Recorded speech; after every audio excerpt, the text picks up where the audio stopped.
बंदी छोड़ सतगुरु रामपाल जी परमेश्वर जी की जय हो। परम पिता परमात्मा सारी सृष्टि के रचनहार कुल मालिक असंख्य ब्रह्मांडों के स्वामी जगत गुरु तीनों लोकों में प्रवेश करके सबका भरण पोषण करने वाले राजाधिराज आत्माधार नाथों के नाथ देवों के देव महादेव सर्वेश्वर महेश्वर मृत्युंजय अजरो अमर आदि अनादि सनातनी प्रभु जगत पिता जगदीश्वर श्री श्री 1008 की उपाधि के वास्तविक अधिकारी अकाल मूरत सौद स्वरूपी राम वासुदेव सर्वगतम ब्रह्म परम पूज्य प्रथम पूज्य परम संत परम पुरुष परम धनी परम दयालु सत्य कबीर हक्का कबीर अल्लाहु कबीर अल्लाहु अकबर बाखबर अल्लाह ताला जगत के तारणहार जगत के मुक्तिदाता जगत के जगन्नाथ हारे के सहारे हिंदुओं के राम मुसलमानों के अल्लाह सिखों के वाहिगुरु ईसाइयों के मसीह दया के सागर दया निधि करुणा के सागर करुणा निधि स्वयं भू परिभू संकट मोचन कष्ट हरण मंगल करण दुख भंजन अविगत कबीर निर्विकार निर्विषम परमात्मा अलय अलेख सतगुरु आदि अनादि सतगुरु असली मर्यादा पुरुषोत्तम असली राम असली कृष्ण असली घनश्याम असली मुरारी राजाओं के राजा महाराजाओं के महाराजा शहनशाहों के शहनशाह सम्राटों के सम्राट भगवानों के भगवान अल्लाहों के अल्लाह प्रभुओं के प्रभु मसीहाओं के मसीह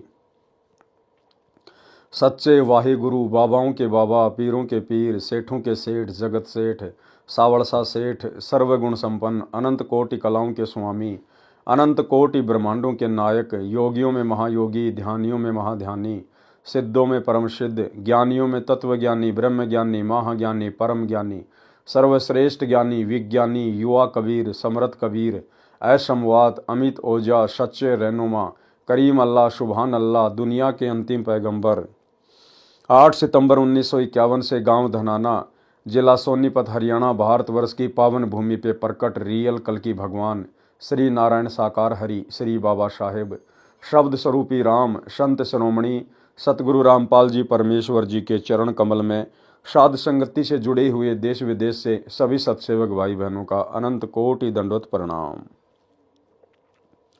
सत्साई भाई और बहनों, दया पूज्य गुरुदेव भगवान की सारी सृष्टि के रचनहार की सतगुरु रामपाल जी परमेश्वर जी की, जिनके विशेष आशीर्वाद से शुभ आशीर्वाद से आप और हम सभी सत्सेवक भाई बहन साध संगति से जुड़कर गुरुदेव के तत्व ज्ञान को आधार बनाकर अपनी आत्मा के कल्याणार्थ हेतु भक्ति मार्ग पर निरंतर आगे की ओर बढ़ रहे हैं।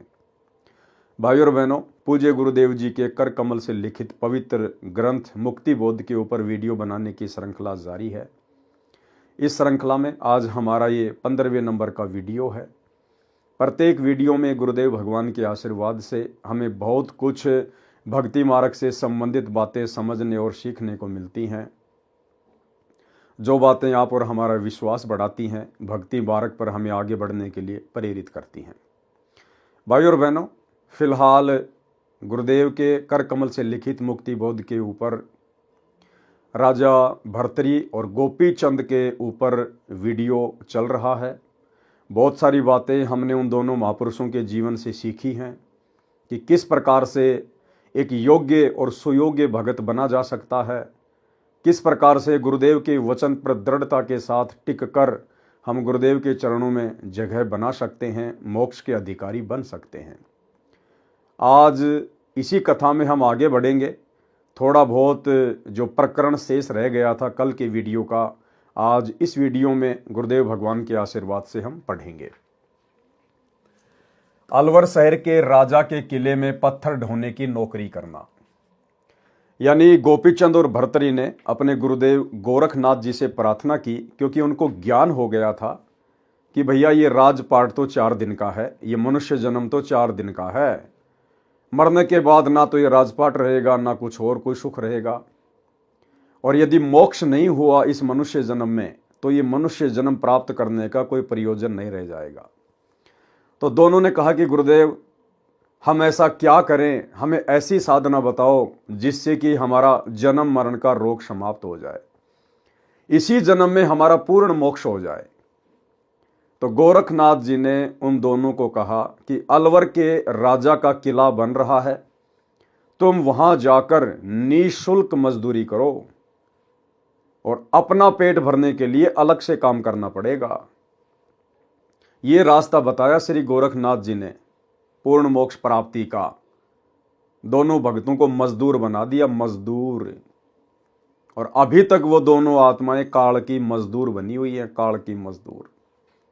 तो आगे बढ़ते हैं हम, और उसके बाद में भाई और बहनों, इस कथा को पढ़ने के बाद हम अपने भाग्य को सराहें कि कैसे गुरुदेव भगवान ने हमें आज वो सत भक्ति दे दी, जिस सत भक्ति को यदि गुरु मर्यादा में रहकर किया जाए तो पूर्ण मोक्ष के अलावा और कुछ मिलता ही नहीं है। तो परमेश्वर की विशेष आत्माओं में गोपीचंद और भर्तरी शामिल है, या वर्तमान में गुरुदेव भगवान के शरण में आने के बाद आप और हम आत्माएं हैं। और किस प्रकार से फिर आप और हम आत्माओं ने अपने पूज्य गुरुदेव भगवान के वचन के ऊपर, जिस गुरुदेव भगवान के चरणों की धूल के बराबर भी श्री गोरखनाथ जी नहीं है, फिर कैसे हमने कुर्बान हो जाना है अपने पूज्य गुरुदेव भगवान के वचन पर, उनकी मर्यादाओं पर, उनकी भक्ति पर। अलवर शहर के राजा के किले में पत्थर ढोने की नौकरी करना। एक समय श्री गोरखनाथ जी से गोपीचंद तथा भर्तरी जी ने कहा कि गुरुदेव, हमारा मोक्ष इसी जन्म में हो, ऐसी कृपया करो। आप जो भी साधना बताओगे हम करेंगे। श्री गोरखनाथ जी ने कहा कि राजस्थान प्रांत में एक अलवर शहर है, वहां का राजा अपने किले का निर्माण करवा रहा है। तुम दोनों उस राजा के किले का निर्माण पूरा होने तक उसमें पत्थर ढोने का फ्री में कार्य करो। अपने खाने के लिए कोई अन्य मजदूरी सुबह शाम करो। भाई और बहनों, इसको कहते हैं भगत। भले ही गोपीचंद और भर्तरी ने पूर्ण मोक्ष प्राप्त करवाने वाली भक्ति नहीं की, भले ही गोपीचंद और भर्तरी का गुरु तत्वदर्शी नहीं था, पूर्ण सर्वशक्तिमान नहीं था, लेकिन उन भक्तों ने जिस कदर अपने गुरु को पूर्ण गुरु मानकर और पूर्णतया आजीवन उनके वचन में रहकर, मर्यादाओं में रहकर भक्ति की, जिस कारण से आज उन आत्माओं का लिस्ट में नाम है, महापुरुषों की लिस्ट में नाम है, परम भक्तों की लिस्ट में नाम है। क्या बताया गोरखनाथ जी ने कि अलवर के राजा के किले का निर्माण कार्य चल रहा है, आप दोनों वहां जाकर 12 वर्ष तक मजदूरी करो, पत्थर ढो, और अपने भोजन के लिए आपने अलग से काम करना पड़ेगा। इतनी कठिन तपस्या, लेकिन गोपीचंद और भर्तरी ने मुड़ के भी नहीं देखा, कोई सवाल जवाब नहीं किया और लग गए मजदूरी करने में। भाई और बहनों, अगर इस प्रकार की कोई सेवा यदि वर्तमान में ये पूर्ण परमेश्वर सतगुरु रामपाल जी भगवान अपने भक्तों को दे दे, कह दे, तो भाई और बहनों, भगत भाई बहन ढूंढने से भी नहीं मिलेंगे, ढूंढने से भी। ये परमेश्वर हमें सहज में भक्ति करवा रहे हैं, घर बैठा कर भक्ति करवा रहे हैं। सहज मार्ग बता दिया, ना किसी तीर्थ पे जाना, ना पहाड़ों पे चढ़ना, ना कोई तपस्या करना, ना घर को त्यागना, ना बच्चों को त्यागना, ना नौकरी को त्यागना, केवल बुराइयों को त्यागना है, बुराइयों को। और उसके बावजूद भी भगत भाई बहन इनकी नियम और मर्यादाओं में रहकर भक्ति नहीं कर पा रहे हैं, भक्ति से ज्यादा बकवाद करने में लगे हुए हैं। शतलोक आश्रम मैनेजमेंट हरियाणा, गुरुदेव का कलयुगी परिवार, स्टेट कोऑर्डिनेटर, शतलोक आश्रम संचालक, ये सभी आत्माएं वर्तमान में भक्ति से ज्यादा बकवाद कर रही हैं, क्योंकि इन्हें अपने गुरु की महत्वता का ज्ञान नहीं है, गुरु के वचन की महत्वता का ज्ञान नहीं है। क्यों? क्योंकि गुरु ने गोरखनाथ की तरह कोई कठोर साधना नहीं बताई, गुरु ने सहज मार्ग बता दिया। सहज मार्ग कि नाम उठत नाम बैठत नाम सोवत जागबे, और नाम खाते नाम पीते नाम सेती लागबे। लेकिन इन लोगों की आदत है कि जब तक हमारे को गोपीचंद और भर्तरी की तरह बैल नहीं बनाया जाए, गधा नहीं बनाया जाए, तब तक हम ये नाम नहीं जप सकते। तो परमात्मा ने इनकी वो इच्छा भी पूरी कर दी, और काल प्रेरणा से गुरुदेव के कलयुगी परिवार ने भक्तों को पत्थर ढोने की सेवा में लगा दिया। सतगुरु रामपाल जी भगवान ने देखा कि इन आत्माओं ने ज्ञान को तो आधार बनाया नहीं, अपने गुरु को तो समझा नहीं, ज्ञान की तो ये परख कर नहीं पाए, और इनके तो आदत है गधे और बैल की तरह मजदूरी करने की। तो परमेश्वर ने अंत में इनको वही मजदूरी दे दी। गुरुदेव का कलयुगी परिवार, उनके बेटा बेटी भाई बंधु रिश्तेदार, जो पहले से ही बरवाला कांड के पहले से ही मर्यादा तोड़कर काल की गोद में बैठे हुए थे, उस परिवार ने काल प्रेरणा से धर्म को अपना धंधा बना लिया। जगह जगह सतलोक आश्रम खोलने शुरू कर दिए और भक्तों को मजदूरी पे लगा दिया। मजदूरी पे, पत्थर ढोने में, मिट्टी ढोने में, सीमेंट ढोने में। और भगत लोग बड़े खुश होकर वो तपस्या करने में लगे हुए हैं, काल की बेगार करने में लगे हुए हैं। और कई बार जब हम इनसे सवाल जवाब करते हैं कि भाई ये भक्ति का समय है, क्यों अपनी अनमोल श्वासें, अपना अनमोल समय ये पत्थर ढोने में लगा रहे हो? अरे गुरुदेव ने घर घर आश्रम बना दिए, घर घर आश्रम। तुम इन आश्रमों में क्यों अपना पसीना बहा रहे हो व्यर्थ में? तो कहते नहीं, ये तो गुरु जी का आदेश है। अरे आदेश तो गोपी चंद और भर्तरी को दिया था गोरखनाथ जी ने, उसको कहते हैं आदेश। गोपी चंद और भर्तरी दोनों अपने गुरु जी के सामने जाके खड़े हुए थे, गुरु के समक्ष जाकर खड़े हुए और हाथ जोड़कर प्रार्थना की थी कि गुरु जी हमें ऐसी साधना बताओ जिससे इसी जन्म में हमारा पूर्ण मोक्ष हो जाए। तो उनके गुरु गोरखनाथ ने उनको अपने मुख कमल से अपने सामने खड़ा करके आदेश दिया था, आप लोगों को जो इन सतलोक आश्रमों में मजदूर बने हुए हैं, काल की बेगार कर रहे हैं, अरे आप भगत भाई बहनों को जो सीमेंट ढोने में लगे हुए हैं, पत्थर ढोने में लगे हुए हैं, आप लोगों ने कब हिसार जेल में जाकर अपने गुरुदेव से आज्ञा प्राप्त करी? और कब आपके गुरुजी ने आपको आमने सामने होके आज्ञा दी कि बेटा सतलोक आश्रमों का काम चल रहा है, तुम वहां जाकर मजदूरी करो? ये तो तुम्हारा मनमाना आचरण है, तुम तो अंध भगत हो गुरुदेव के परिवार के, इन कोऑर्डिनेटरों के, ना कि अपने पूज्य गुरुदेव सतगुरु रामपाल जी भगवान के। अरे गोपीचंद और भर्तरी ने तो उस समय मजदूरी करनी शुरू करी जब उनके गुरु ने आमने सामने होकर उसको आदेश दिया। आप लोगों को कब आदेश दिया गुरुदेव भगवान ने? आपको तो गुरुदेव ने भक्ति का आदेश दिया है, सुमरण करने का आदेश दिया है, मर्यादाओं में रहने का आदेश दिया है, अपने घर बैठकर भक्ति करने का आदेश दिया है। ये मजदूरी तो तुमसे काल करवा रहा है, काल। तो भाई और बहनों, कहां गोपीचंद और भर्तरी और कहां वर्तमान के भगत? तुम दोनों उस राजा के किले का निर्माण पूरा होने तक उसमें पत्थर ढोने का निःशुल्क कार्य करो। अपने खाने के लिए कोई अन्य मजदूरी सुबह शाम करो। उसी दिन दोनों भगत आत्मा गुरुजी का आशीर्वाद लेकर चल पड़े। अब बताओ, आप लोगों को कब आदेश दिया गुरुजी ने?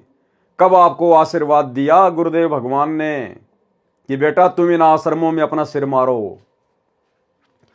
उस किले का निर्माण 12 वर्ष तक चला। कोई मेहनताना का रुपया पैसा नहीं लिया। अपने भोजन के लिए उसी नगरी के एक कुम्हार के पास उसकी मिट्टी खोदने तथा उसके मटके बनाने योग्य गारा तैयार करने लगे। उसके बदले में सुबह शाम केवल रोटी खाते थे। कुम्हार की धर्मपत्नी अच्छे संस्कारों की नहीं थी। कुम्हार ने कहा कि 2 व्यक्ति बेघर घूम रहे थे, वे मेरे पास मिट्टी खोदने तथा गारा तैयार करते हैं, केवल रोटी की मजदूरी लेंगे। आज 3 व्यक्तियों का भोजन लेकर आना। मटके बनाने तथा पकाने वाला स्थान नगर से कुछ दूरी पर जंगल में था।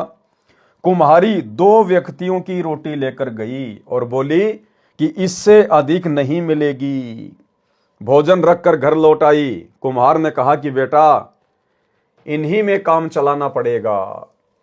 तीनों ने बांटकर रोटी खाई। कई वर्ष ऐसा चला। अंत के वर्ष में, यानी 12वें वर्ष में, अंत के वर्ष में तो केवल 1 व्यक्ति का भोजन भेजने लगी और तीनों उसी में संतोष कर लेते थे। इसको कहते हैं भगत। ज्यों राखूं त्यों ही रहूं हमरा के चारा, और खाने जाद खरीद हूं गुलाम तुम्हारा। इसको कहते हैं भगत, क्योंकि उनको अपने गुरु गोरखनाथ का वचन याद था कि बेटा राजा के किले में तो फ्री में मजदूरी करनी है और अपनी रोजी रोटी के लिए अलग से कोई काम धंधा करना पड़ेगा। भरपेट खाना भी नहीं मिला उनको 12 वर्ष तक। इसलिए आज उस गोपीचंद और भर्तरी का भक्ति इतिहास में नाम है। इसे कहते हैं गुरु वचन निभाना, गुरु के वचन पर कुर्बान हो जाना। और वर्तमान में सच्चा गुरु, सतवादी गुरु, तत्वदर्शी संत, पूर्ण ब्रह्म परमात्मा, परम अक्षर ब्रह्म, पार ब्रह्म मिल गया। और इनके वचनों को, इनकी मर्यादाओं को 90% संगत जो इन सतलोक आश्रमों से जुड़ी हुई है, पैरों के नीचे गारे की तरह रोंद रही है, गारे की तरह। गुरु की प्रत्येक मर्यादाओं का हनन कर दिया गया है। भक्तों को ना घर का छोड़ा ना घाट का छोड़ा। एक भी मर्यादा गुरुदेव की वर्तमान में इन आश्रमों में सुरक्षित नहीं है। एक भी मर्यादा। भाई कैसे मोक्ष पाओगे? किले का कार्य 12 वर्ष चला। कुम्हार ने अपने घड़े पकाने के लिए आवे में रख दिए, यानी 12वें वर्ष उसने अपने घड़े आवे में रख दिए। अंत के वर्ष की बात है। गोपीचंद तथा भर्तरी ने कुम्हार से आज्ञा ली कि पिताजी हमारी साधना पूरी हुई, अब हम अपने गुरु श्री गोरखनाथ जी के पास वापस जा रहे हैं। एक चीज का ध्यान रखना भाई और बहनों, हमने इन कथाओं से साथ में शिक्षा लेते हुए चलना है।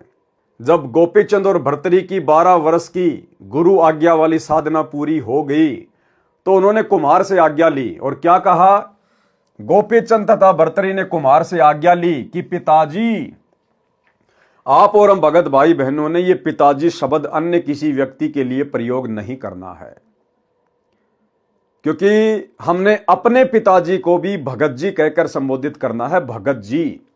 अब हमें पता चल गया कि हमारा पिता केवल एक ही है, कबीर भगवान सतगुरु रामपाल जी। उनके अलावा हम किसी को पिताजी नहीं कह सकते। हमें पता चल गया सारी सृष्टि का बाप एक ही है, वो हाथ आपना रख दे सिर पर जिसने मान गुरु को बाप लिया। तो हमने अन्य किसी को पिताजी कहकर संबोधित नहीं करना। हमें पता चल गया रियल पिता कौन है। हमने अपने पिता को भी भगत जी कहकर संबोधित करना है। भगत की जुबान से अगर पिता शब्द निकले तो केवल अपने गुरुदेव भगवान के लिए निकले। गोपीचंद तथा भर्तरी ने कुम्हार से आज्ञा ली कि पिताजी हमारी साधना पूरी हुई, अब हम अपने गुरु श्री गोरखनाथ जी के पास वापस जा रहे हैं। मेरा नाम गोपीचंद है, इनका नाम भर्तरी है। उन्होंने 12 वर्ष तक अपना परिचय भी नहीं दिया, उनको असलियत नहीं बताई। 12वें वर्ष में जब वो चलने लगे, लास्ट के दिन में बताया कि मैं तो भर्तरी हूं और ये गोपीचंद है, क्योंकि वो वेल नोन थे, राजा थे, सबको पता था। लेकिन उन्होंने अपना परिचय भी नहीं दिया उस कुम्हार को 12 वर्ष तक। इनका नाम भर्तरी है। उस समय कुम्हार की पत्नी भी उपस्थित थी। मटकों की ओर एक हाथ से आशीर्वाद देते हुए दोनों ने एक साथ कहा, पिता का हेत माता का कुहेत। यानी जो कुम्हार था उसने तो हमें प्यार प्रेम से रखा, और जो वो कुम्हारी थी, जो माता थी, उसने हमारे को दोष दृष्टि से देखा, ईर्ष्या भाव से देखा। आधा कंचन आधा रेत, ये जो मटके जो आवे में है ना, ये आधे तो सोने के बन जाएं और आधे मिट्टी के रह जाएं, ये आशीर्वाद दे दिया। और 12 वर्ष की अपनी बनी बनाई भक्ति का सत्यानाश कर दिया। ये गलती आप और हमने नहीं करनी है, क्योंकि गोपीचंद और भर्तरी को तत्व ज्ञान नहीं था, उसको तत्वदर्शी संत प्राप्त नहीं था, जिस कारण से संपूर्ण आध्यात्मिक ज्ञान उन आत्माओं को प्राप्त नहीं हुआ कि काल के सूक्ष्म षड्यंत्र से कैसे बचा जाए। गोरखनाथ खुद काल के षड्यंत्र में, तो गोरखनाथ के शिष्य भला कैसे काल के षड्यंत्र से बाहर हो सकते थे। तो 12 साल तो उन्होंने गुरु वचन में रहकर कठिन तपस्या की, मजदूरी की, साधना की। वो उनकी भक्ति थी। और 12वें वर्ष उन्होंने अपनी भक्ति को खाली कर दिया उस कुम्हार को आशीर्वाद देके। अरे इससे अच्छा तो किसी इंसान को आशीर्वाद देते, किसी बीमार को आशीर्वाद देते, कम से कम स्वस्थ होता। उन मटकों को आशीर्वाद दे दिया, मिट्टी को आशीर्वाद दे दिया। काल ऐसे भक्ति की रोड़ मारता है। हालांकि हम भक्तों ने किसी व्यक्ति को भी आशीर्वाद नहीं देना, ना दुआ देना, ना किसी को बद्दुआ देना। दास तो केवल समझा रहा है कि अगर उन्होंने उस समय आशीर्वाद भी देना था तो किसी इंसान को देते। कोई बीमार होता तो कम से कम स्वस्थ हो जाता, अच्छा जीवन जीता, भगवान की भक्ति करता। मिट्टी को आशीर्वाद दे दिया, बताओ। तो भाई और बहनों, आप और हमने इस प्रकार की गलतियां इस भक्ति मार्ग पर वर्तमान में, इस मोक्ष के प्राइम टाइम में, शौपन में भी नहीं करनी है। हमने तो अपनी भक्ति को सुरक्षित रखना है। इस भक्ति के प्रेशर से और गुरु के आशीर्वाद से ही हम सतलोक जाएंगे। तो हमने स्वयं को पंचर नहीं होने देना है। उस समय कुम्हार की पत्नी भी उपस्थित थी। मटकों की ओर एक हाथ से आशीर्वाद देते हुए दोनों ने एक साथ कहा, पिता का हेत, माता का कुहेत, आधा कंचन यानी सोना और आधा रेत। ये वचन बोलकर दोनों चले गए। जिस समय मटके निकालने लगे तो कुम्हार तथा कुम्हारी दोनों निकाल रहे थे। देखा तो प्रत्येक मटका आधा सोने का था, आधा कच्चा था। हाथ लगते ही रेत बनने लगा। कुम्हार ने कहा, भाग्यवान, वे तो कोई देवता थे। तेरी त्रुटि के कारण आधा मटका रेत रह गया, मिट्टी की मिट्टी रह गई, आधा श्रवण का हो गया। कुम्हारी को अपनी कृतज्ञता यानी नालायकी का एहसास हुआ तथा रोने लगी। बोली कि मुझे पता होता तो उनकी बहुत सेवा करती। वो तो सवारती थी। अरे पता होने के बाद तो हर कोई सेवा कर ले भाई। सेवा भाव तो उस समय देखा जाता है जब आप निस्वार्थ भाव से सामने वाले की पद पोस्ट को ना देखकर, उसकी धन संपत्ति को ना देखकर यदि आप उनकी सेवा करते हैं, उसे कहते हैं सेवा। अब सामने वाले के ठाट बाट को देखकर, उसकी हैसियत को देखकर तो हर कोई सेवा करता है भैया। तो कुमारी ने कहा कि अगर मुझे पहले पता होता तो मैं बहुत अच्छी सेवा करती उनकी। कबीर, करता था तब क्यों किया? जब उल्टे काम तू कर रहा था तो उस समय तूने क्यों किए वो? अब करके क्यों पछताए? बोवे पेड़ बबूल का आम कहां से होए? इस प्रकार गोपीचंद और भर्तृहरि जी अपने गुरु जी के वचन का पालन करके सफल हुए। इसको कहते हैं गुरु मर्यादा में रहकर शिष्य का भक्ति मार्ग पर दृढ़ता के साथ आगे बढ़ना। जो अमृतत्व उस साधना से मिलना था वह भी अटल विश्वास करके साधना करके हुआ। यानी गोरखनाथ जी से उपदेश लेने के बाद इस ब्रह्म तक की साधना से भी जो लाभ होना था, परमात्मा कहते हैं वो लाभ भी साधक को उसी समय मिलता है जब भगत पूर्ण दृढ़ विश्वास के साथ और गुरु वचन में रहकर भक्ति करता है। तो भाई और बहनों, इसलिए आज गोपीचंद और भर्तृहरि का नाम है।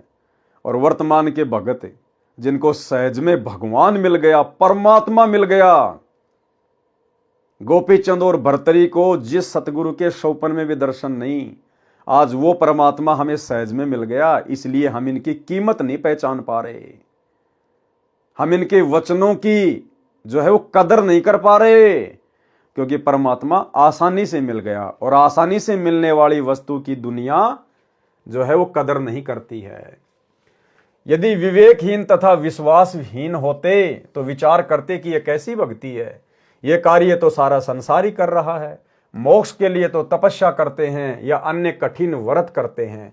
परंतु उन्होंने गुरु जी को गुरु मानकर प्रत्येक साधना की, ये भी उनकी गलती। गुरु जी को केवल गुरु मानकर साधना नहीं करनी होती है। अब उनको तो बेचारों को पता नहीं था कि गुरु ही भगवान होता है, इसलिए उन्होंने गोरखनाथ को अपना गुरु माना, पक्का गुरु, परमात्मा नहीं माना। लेकिन वर्तमान में यदि हमने पूर्ण मोक्ष प्राप्त करना है, भक्ति सफल करनी है, तो गुरु को खाली गुरु मानने से बात नहीं बनेगी। गुरु को परमात्मा मानना पड़ेगा, परमेश्वर मानना पड़ेगा। सारी सृष्टि का रचनहार मानना पड़ेगा। गुरु को खाली गुरु मानने से बात नहीं बनेगी। गुरु मानुष कर जानते ते नर कहिए अंध, ओवें दुखी संसार में आगे यम के फंद। गुरु गोविंद दोनों खड़े किसके लागू पाए, बलिहारी गुरु अपना जिन गोविंद दियो मिलाए। सात दीप नौ खंड में गुरु से बड़ा ना कोय, और करता करे ना कर सके, सतगुरु करे सो होए। हमने तो गुरु को परमात्मा मानना पड़ेगा, गुरु को परमात्मा मानना पड़ेगा, परमेश्वर मानना पड़ेगा, तब जाकर हमारी बात बनेगी। गुरु जी के कार्य या आदेश में दोष नहीं निकाला तो सफल हुए। गोरखनाथ जी ने उनको जो नाम जाप करने का मंत्र दे रखा था, उसका जाप वे दोनों पत्थर उठाकर निर्माण स्थान तक ले जाते तथा लौटकर पत्थरों को तराश कर काट छांट करके सीधा करके करते रहते थे। वहां तक आते समय करते रहते थे। दोनों युवा थे। कार्य के परिश्रम तथा पूरा पेट ना भरने के कारण मन में स्त्री के प्रति विकार नहीं आया और सफल हुए। क्या कहा परमात्मा ने कि एक तो वो कठिन कार्य और दूसरा भरपेट उनको भोजन भी नहीं मिला, जिस कारण से मन में स्त्री के प्रति विकार नहीं आया और सफलता प्राप्त की। जबकि आजकल तो सतलोक आश्रमों में लड्डू जलेबी बर्फी कितनी बारी खाओ, कितना ही खाओ, तो भाई इनके विकार कैसे शांत होंगे। यहां पर भगत भाई बहनों ने शंका जाहिर नहीं करनी है। कहीं आप इस लाइन को देखकर पढ़कर कल से खाना छोड़ दो या खाना बिल्कुल ही कम कर दो, नहीं। परमात्मा कहते हैं अन्न भी एक नशा है। इसलिए गुरुदेव कहते हैं कि प्रथम अंजल संयम राखे, पाछे योग युगत गुरु भाख है। यानी आप और हमने यदि अपनी साधना को सफल करना है तो हमने अपने भोजन पर भी संयम रखना पड़ेगा। यानी आवश्यकता से ज्यादा भी नहीं खाना कि पेट फूला फूला रहे, बार बार उबासी आए, भक्ति में मन ही नहीं लगे, और इतना थोड़ा भी नहीं खाना कि बार बार हमारे को भूख याद आती रहे, पेट की आंतें मुसती रहे। परमात्मा कहते हैं उतना खाओ जितनी आवश्यकता है, जबरदस्ती पेट भर के मत खाओ, क्योंकि हम भगत हैं। हमने हर चीज के ऊपर संयम रख के चलना पड़ेगा, हर वस्तु के ऊपर संयम रख के, तब हमारी भक्ति सफल होगी। जैसे गीता जी में कहा ना कि अर्जुन, ये भक्ति ना तो बहुत ज्यादा खाने वाले की सफल होती है और ना बिल्कुल ना खाने वाले की सफल होती है। इसका मतलब हमने संयमित भोजन करना चाहिए, संयमित भोजन। कार्य के परिश्रम तथा पूरा पेट न भरने के कारण मन में स्त्री के प्रति विकार नहीं आया और सफलता पाई। गुरु एक वैद्य यानी डॉक्टर होता है, उसे पता होता है कि किस रोगी को क्या परहेज देना है, क्या खाने को बताना है। यानी पथ्य अपथ्य डॉक्टर ही जानता है। रोगी यदि उसका पालन करता है तथा औषधि सेवन यानी भगत नाम जाप करता है तो स्वस्थ हो जाता है, यानी मोक्ष प्राप्त करता है। इसी प्रकार गोपीचंद तथा भर्तरी जी ने अपने गुरु जी के आदेश का पालन करके जीवन सफल किया। लेकिन वर्तमान में सतलोक आश्रमों से जुड़े हुए हमारे जो मजदूर भाई बहन हैं, ये अपने गुरुदेव के आदेश की पालना नहीं कर रहे, क्योंकि इनको अपने गुरुजी से ये आदेश नहीं मिला हुआ है कि तुम अपना कीमती समय और समासे इन आश्रमों को बनवाकर मिट्टी ढोकर बर्बाद करो। ये मनमाना आचरण है। इसी प्रकार सतलोक प्राप्ति के लिए हमने अपनी साधना करनी है। कथा राजा बाजीद जी को वैराग्य कैसे हुआ। राजस्थान में एक मुसलमान राजा था, राजा वाजिद। उसकी कथा का यहां गुरुदेव भगवान ने जिक्र किया है। क्या कहा है? वाणी नंबर 39 से 41 तथा सवैया गेंद उछाल। सवैया गेंद उछाल यानी गरीबदास जी महाराज जी के सदग्रंथ साहिब में वाणी का नाम है। गरीब बाजीदा बेजार में तरकस तोरी कमान, सूत्र मुए को देख कर छाड़ा सकल जहान। सूत्र यानी ऊंट, मरे हुए ऊंट को देखकर उसने अपना राजपाट ही त्याग दिया। कथा आपको पहले हल्की सी बता दी गई थी पिछले वीडियो में। आज परमेश्वर फिर से इसका खुलासा कर रहे हैं। गरीब बाजीदा बिचर्या सही, सूत्र मुए के नाली, चरण कवल छोड़े नहीं, जीवेंगे कै काली। गरीब बाजीदा बिचर्या सही, सूत्र मुए को देख, चरण कवल छोड़े नहीं, मिली है अलख अलेख। सवैया गेंद उछाल। बाजीद दुनी से ती बिचर्या, कादर कुर्बान संभार्या है। फंद टूट गया तब ऊंट मुआ, तां पकड़ी पलान उतार्या है। अरवा चली कहो कौन गली, धोरा पीरा अककारा है। कहीं पैर पियादा पालकियों, कहीं हस्ती का असवारा है। सत खुद खुदाई अलय लखिया, सब झूठा सकल पसारा है। कपरे तारे तन से डारे, अब सत परिणाम हमारा है। बीबी रोवे चोली धोवे, तू सुन भरतार हमारा है। मैं ना मानू मस्तान भया, लाग्या निज निकट निवारा है। और मैं अविनाशी आप अलय, सतगुरु को पार उतार्या है। गह गल कटक दुनिया दोती, यों डूबर कैसा गारा है। हम जान लिया जगदीश गुरु, जिन मंत्र महल समार्या है। कुछ तोल न मोल नहीं जाका, देखा नहीं हल्का भार्या है। सुंदर रूप रुविवेक लख्या, चाख्या नहीं मीठा खारा है। गलतान समान समाये रहा, जा पिंड ब्रह्मंड से न्यारा है।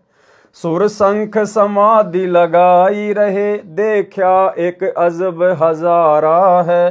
कह दास गरीब अजब दरिया, झिलमिलवार न पारा है।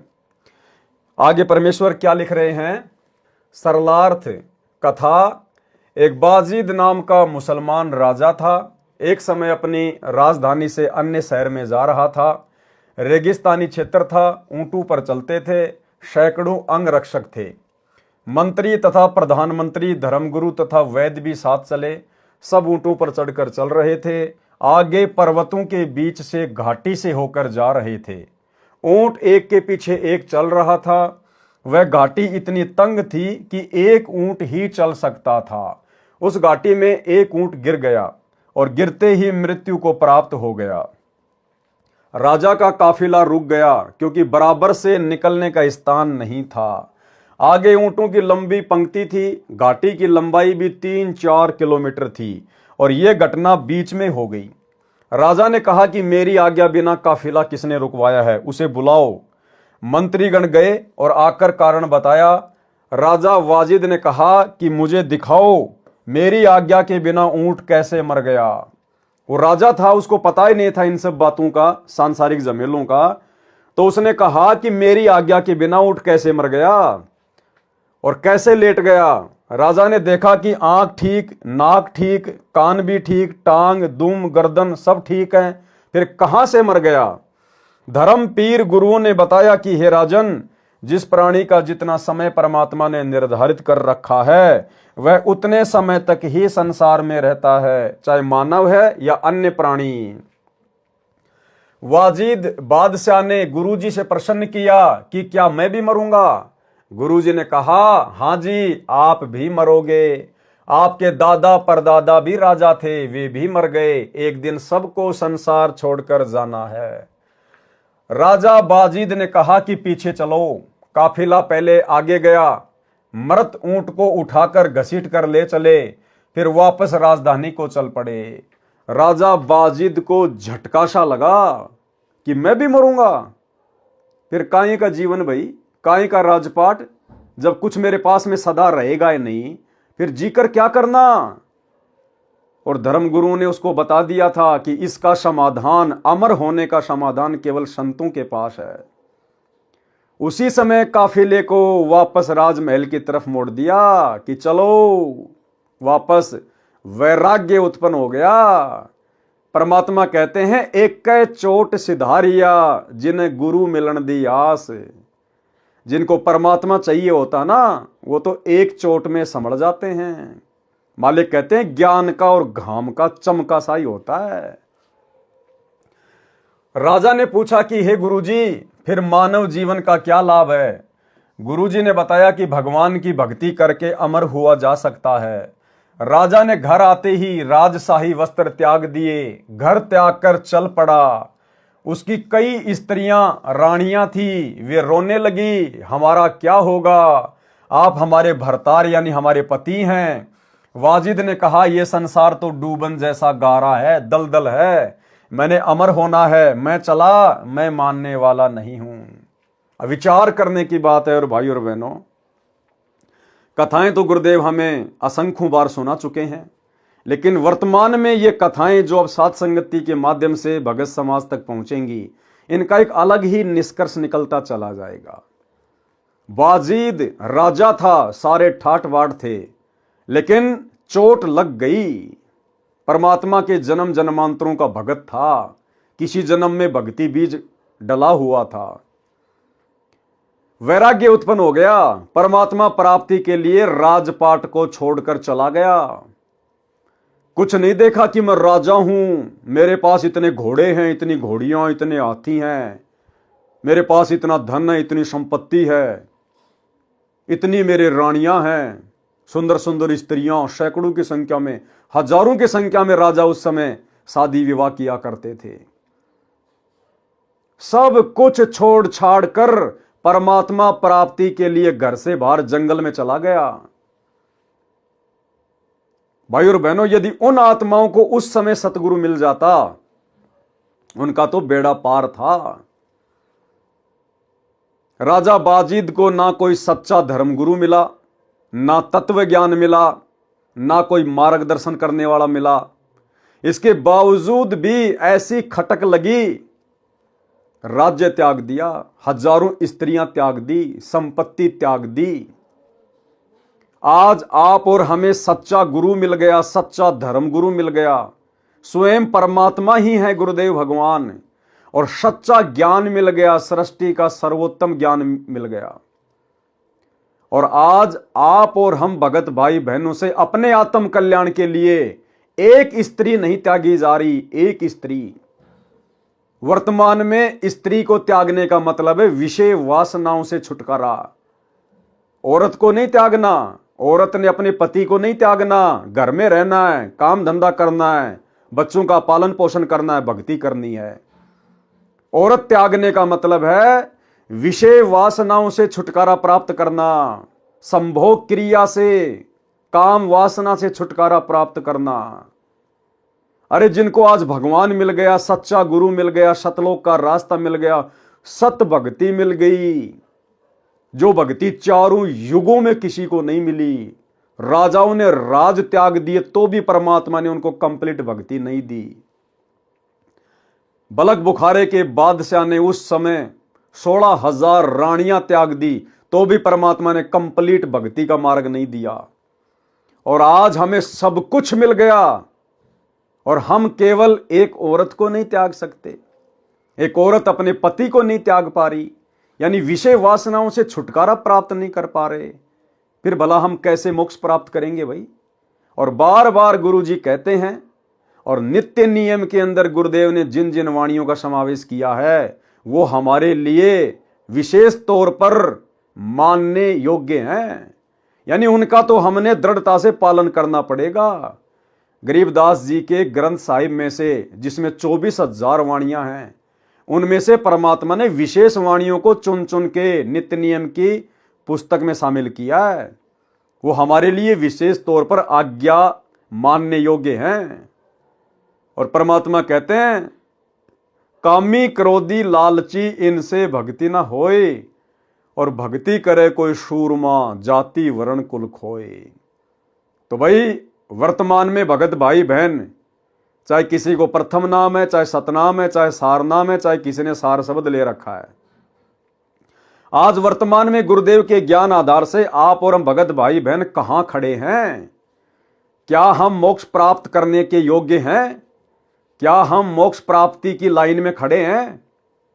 क्या हम इस कदर भक्ति मार्ग पर तैयार हैं कि किसी भी समय मेरा गुरु विमान लेकर आ जाए और कहे कि बेटा चल सतलोक, तो क्या मैं सब चीजें छोड़ चुका हूं? यानी आत्मिक रूप से क्या मैं इन बकवादों को त्याग चुका हूं? भाई जब तक शरीर है तब तक रहना तो इसी संसार में है, घर में ही रहना है, थोड़ा बहुत संपत्ति भी चाहिए, हर चीज की आवश्यकता है। लेकिन आत्मिक रूप से गुरुदेव के तत्व ज्ञान को आधार बनाकर 21 ब्रह्मांड को असार समझकर, फीका समझकर, क्या मैं यहां की धन दौलत संपत्ति, परिवार, मोह ममता, स्त्री मोह, क्या मैं इन सब चीजों से दूर हो चुका हूं? क्या मैं अपने गुरु के सामने सर उठाकर बात करने योग्य हूं? क्योंकि मेरे गुरुदेव ने मुझे बताया कि बेटा भगत तो उस समय बनेगा जब तू भग का पीछा छोड़ेगा। भग यानी स्त्री योनि। गुरुदेव कहते हैं भग भोग्या भग उपजय, भग से बचा न कोई, जो कोई भग से बचा भगत कहावै सोई। तो भगत ने विचार करना पड़ेगा, चिंतन करना पड़ेगा, क्या मैं सच्चे गुरु का सच्चा शिष्य कहलाने के योग्य हूं? भाई अगर गुरु सच्चा है तो शिष्य भी सच्चा ही बनना पड़ेगा। खाली शिष्य बनने से, भगत बनने से बात नहीं बनेगी। अगर भगवान सच्चा है तो भगत भी सच्चा बनना पड़ेगा। और सच्चा भगत उसी समय बना जा सकता है जब हम यहां की हर प्रकार की बकवादों से अपने आप को फ्री कर लेंगे। तो वर्तमान में हम सतलोक जाने के लिए कितने तैयार हैं, ये भगत भाई बहनों ने गुरुदेव के ज्ञान को आधार बनाकर स्वयं ही अपना निर्णय करना पड़ेगा। बाजिद जी ने तो हजारों स्त्रियों को एक झटके में त्याग दिया। राजा का राज्य कितना विशाल होता है, कितनी संपत्ति होती है उसके पास में।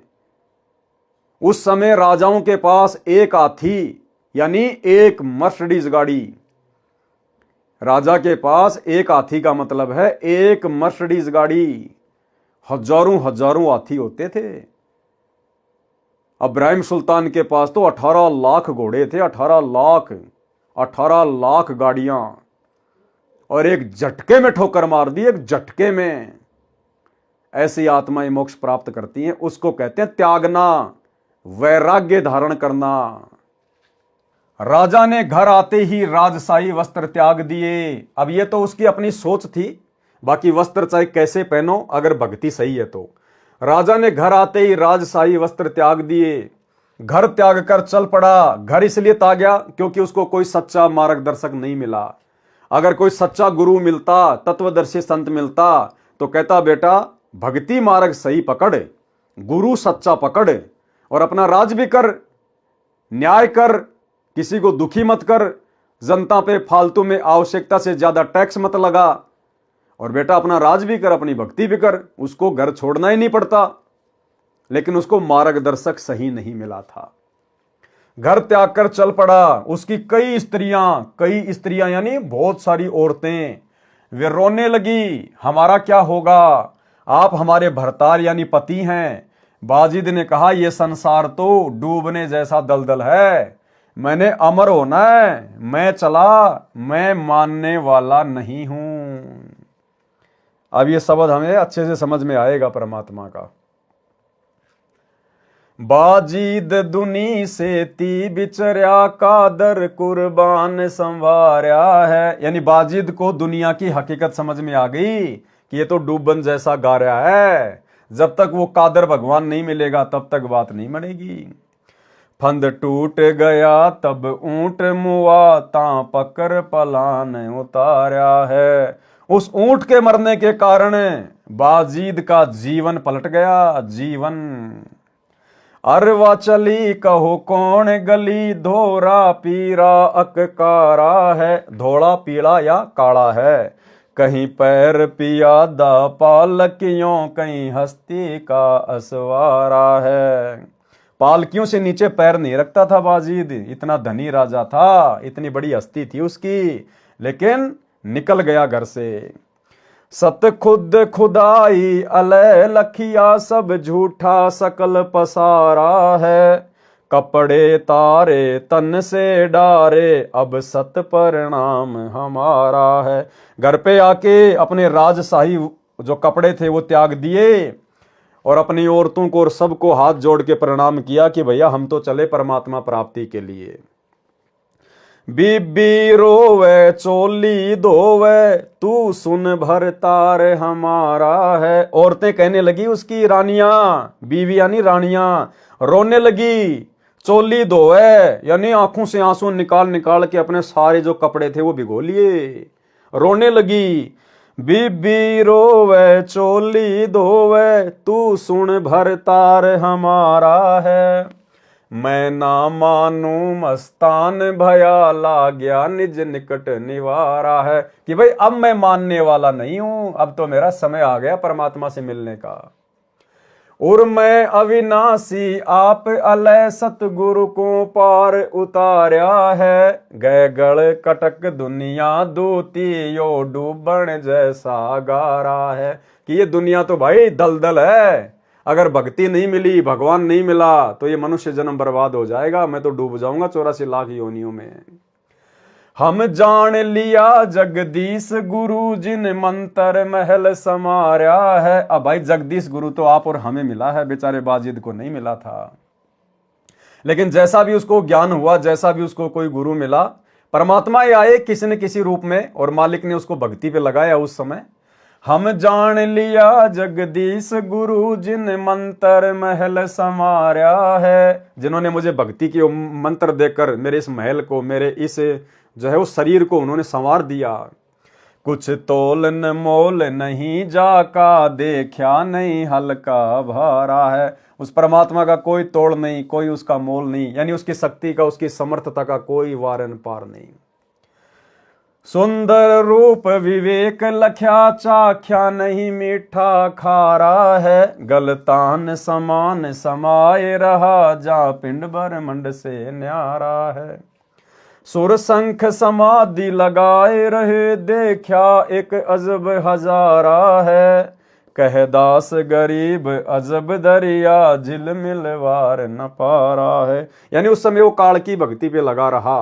परमात्मा ने उसको, उसके वैराग्य को देखकर उसको संभाला परमात्मा ने किसी अन्य साधु के रूप में आकर, और उसको भक्ति पे लगाया उस समय। आगे क्या लिखा मालिक ने? बुढ़िया और बाजिद की कथा। फिर आगे राजा बाजिद के साथ में क्या घटना घटित होती है, काल ने कैसे उसकी भक्ति को ठग लिया। जैसे गोपीचंद और भर्तरी की 12 साल की भक्ति को, तपस्या को काल ने 1 सेकंड में कुम्हार को आशीर्वाद दिलवाकर ठग लिया कि पिता का हेत माता का कुहेत, आधा सोना आधा रेत। ऐसे ही काल ने बाजिद को भी ठग लिया। लेकिन भाई और बहनों, काल ने तो ठगा ही ठगा अपनी सोच आधार से, लेकिन परमात्मा भी ऐसी आत्माओं के साथ में रहता है। वो ठगे जाना भी बाजिद के हित में था। कैसे? बुढ़िया और बाजिद की कथा। एक समय बाजिद राजा राज्य घर त्याग कर जंगल में साधना कर रहे थे। एक कुतिया ने 8 बच्चों को जन्म दिया। उसको बहुत भूख लगी थी। एक बुढ़िया अपनी 4 रोटी कपड़े में बांधकर खेत में काम करने के लिए जा रही थी। बाजिद ने कहा, माई इस कुतिया को 1 रोटी डाल दो, ये भूख से मरने वाली है। क्योंकि भक्तों में दया भाव तो होता ही है। साथ में 8 बच्चे और मरेंगे। बुढ़िया बहुत चतुर थी। उसने कहा कि मेरे खून पसीने की कमाई है, ये कैसे दे दूं? संत ने कहा, कैसे रोटी डालोगी? बुढ़िया ने कहा कि आप अपनी भक्ति का 4था भाग मुझे दे दो, मैं रोटी डाल दूंगी। संत ने अपनी साधना का 1/4 भाग यानी 4था भाग संकल्प कर बुढ़िया को दे दिया। अब देखो संकल्प में कितनी शक्ति होती है।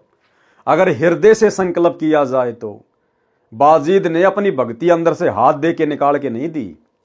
बाजिद ने संकल्प कर लिया कि माई मैं प्रतिज्ञा करता हूं, मैं संकल्प करता हूं, अपनी भक्ति का 4था हिस्सा जैसा आप कहोगी मैं वैसा दान कर रहा हूं आपको। संकल्प कर दिया।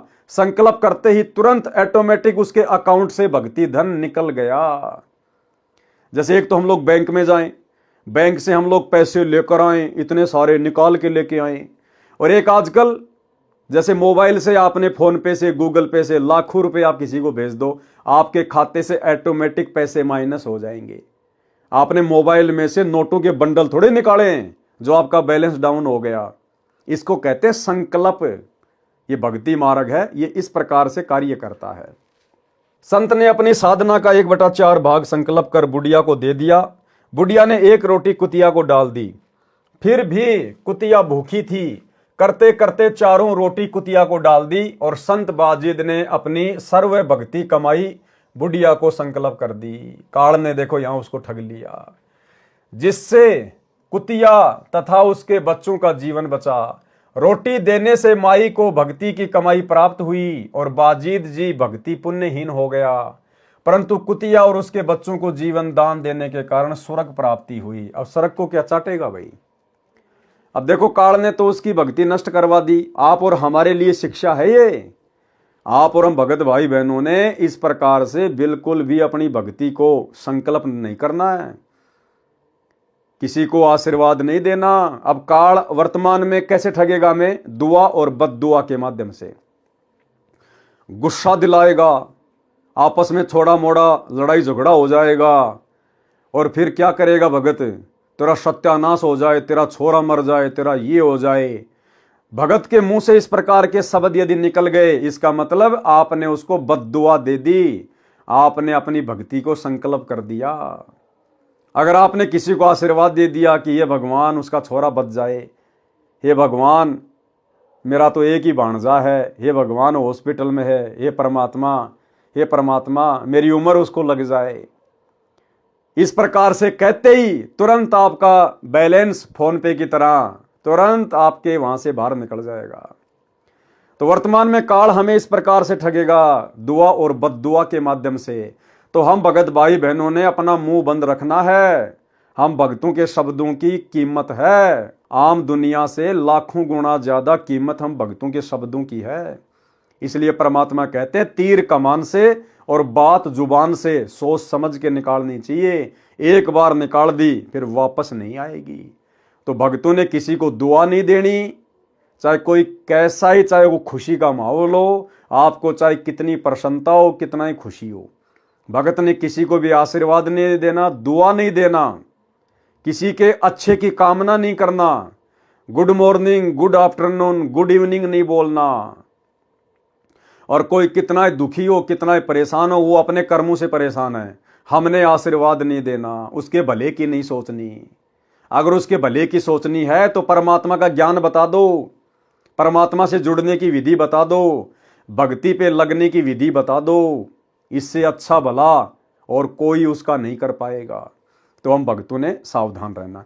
दूसरा भाई और बहनों, क्योंकि बाजिद ने बहुत ज्यादा साधना की थी, तपस्या की थी, इतना त्याग, इतना वैराग्य, राजपाट छोड़ दिया, घर बच्चे छोड़ दिए, तो भक्ति तो उसकी बननी थी, जैसी भी थी। अगर परमात्मा उसको पंचर नहीं करवाते तो इस कलयुग की पिछली पीढ़ी में बाजिद वर्तमान में गुरुदेव भगवान की शरण में नहीं आ पाता। उसके पास इतना भक्ति धन होता, वो स्वर्ग में कई युगों तक रहता। तो परमात्मा ने उस आत्मा को इस कलयुग की पिछली पीढ़ी में मौका देना था, इसलिए मालिक ने उसको वहीं पंचर करवा दिया और केवल उतनी भक्ति रखी जिस भक्ति के प्रतिफल में कलयुग की पिछली पीढ़ी में परमात्मा उसको स्वर्ग से पकड़कर इस समय मानव जन्म दे सके। जैसे त्रेता युग में जब राजा जनक विमान में बैठ के बैकुंठ जा रहा था तो रास्ते में काल ने उसको ठग लिया। 12 करोड़ आत्माएं नरक में हाहाकार कर रही थी, चीख रही थी, चिल्ला रही थी। राजा दयालु था, विमान वहीं रोक दिया और कहा भैया जब तक इनको नरक से बाहर नहीं निकालोगे मैं आगे नहीं बढ़ूंगा। मना किया लेकिन नहीं माना, हट पकड़ गया। काल तो यही चाहता था। अंत में धर्मराज ने उसको समाधान बता दिया कि आप अपने आद्य पुण्य संकल्प कर दो, इनको सबको बाहर निकाल देंगे। उसने तुरंत अपने आद्य पुण्य संकल्प कर दिए राजा जनक ने, क्योंकि त्रेता युग में बहुत ज्यादा दान पुण्य वो किया करता था। सैकड़ों गायें पंडितों को दान किया करता था, राजा संतों का आदर किया करता था और विष्णु का सत उपासक था। परमात्मा भी आके मिले उसको विष्णु रूप में, तो भक्ति बहुत थी उसके पास में। तो राजा जनक से काल ने आद्य पुण्य संकल्प करवा दिए और सभी आत्माओं को काल ने नरक से निकालकर जब तक राजा जनक के द्वारा संकल्प किए गए पुण्य उन आत्माओं के पास में रहेंगे तब तक वो स्वर्ग में रहेंगी। अब आधे पुण्य 12 करोड़ आत्माएं, उनके हिस्से में कितने का आएंगे?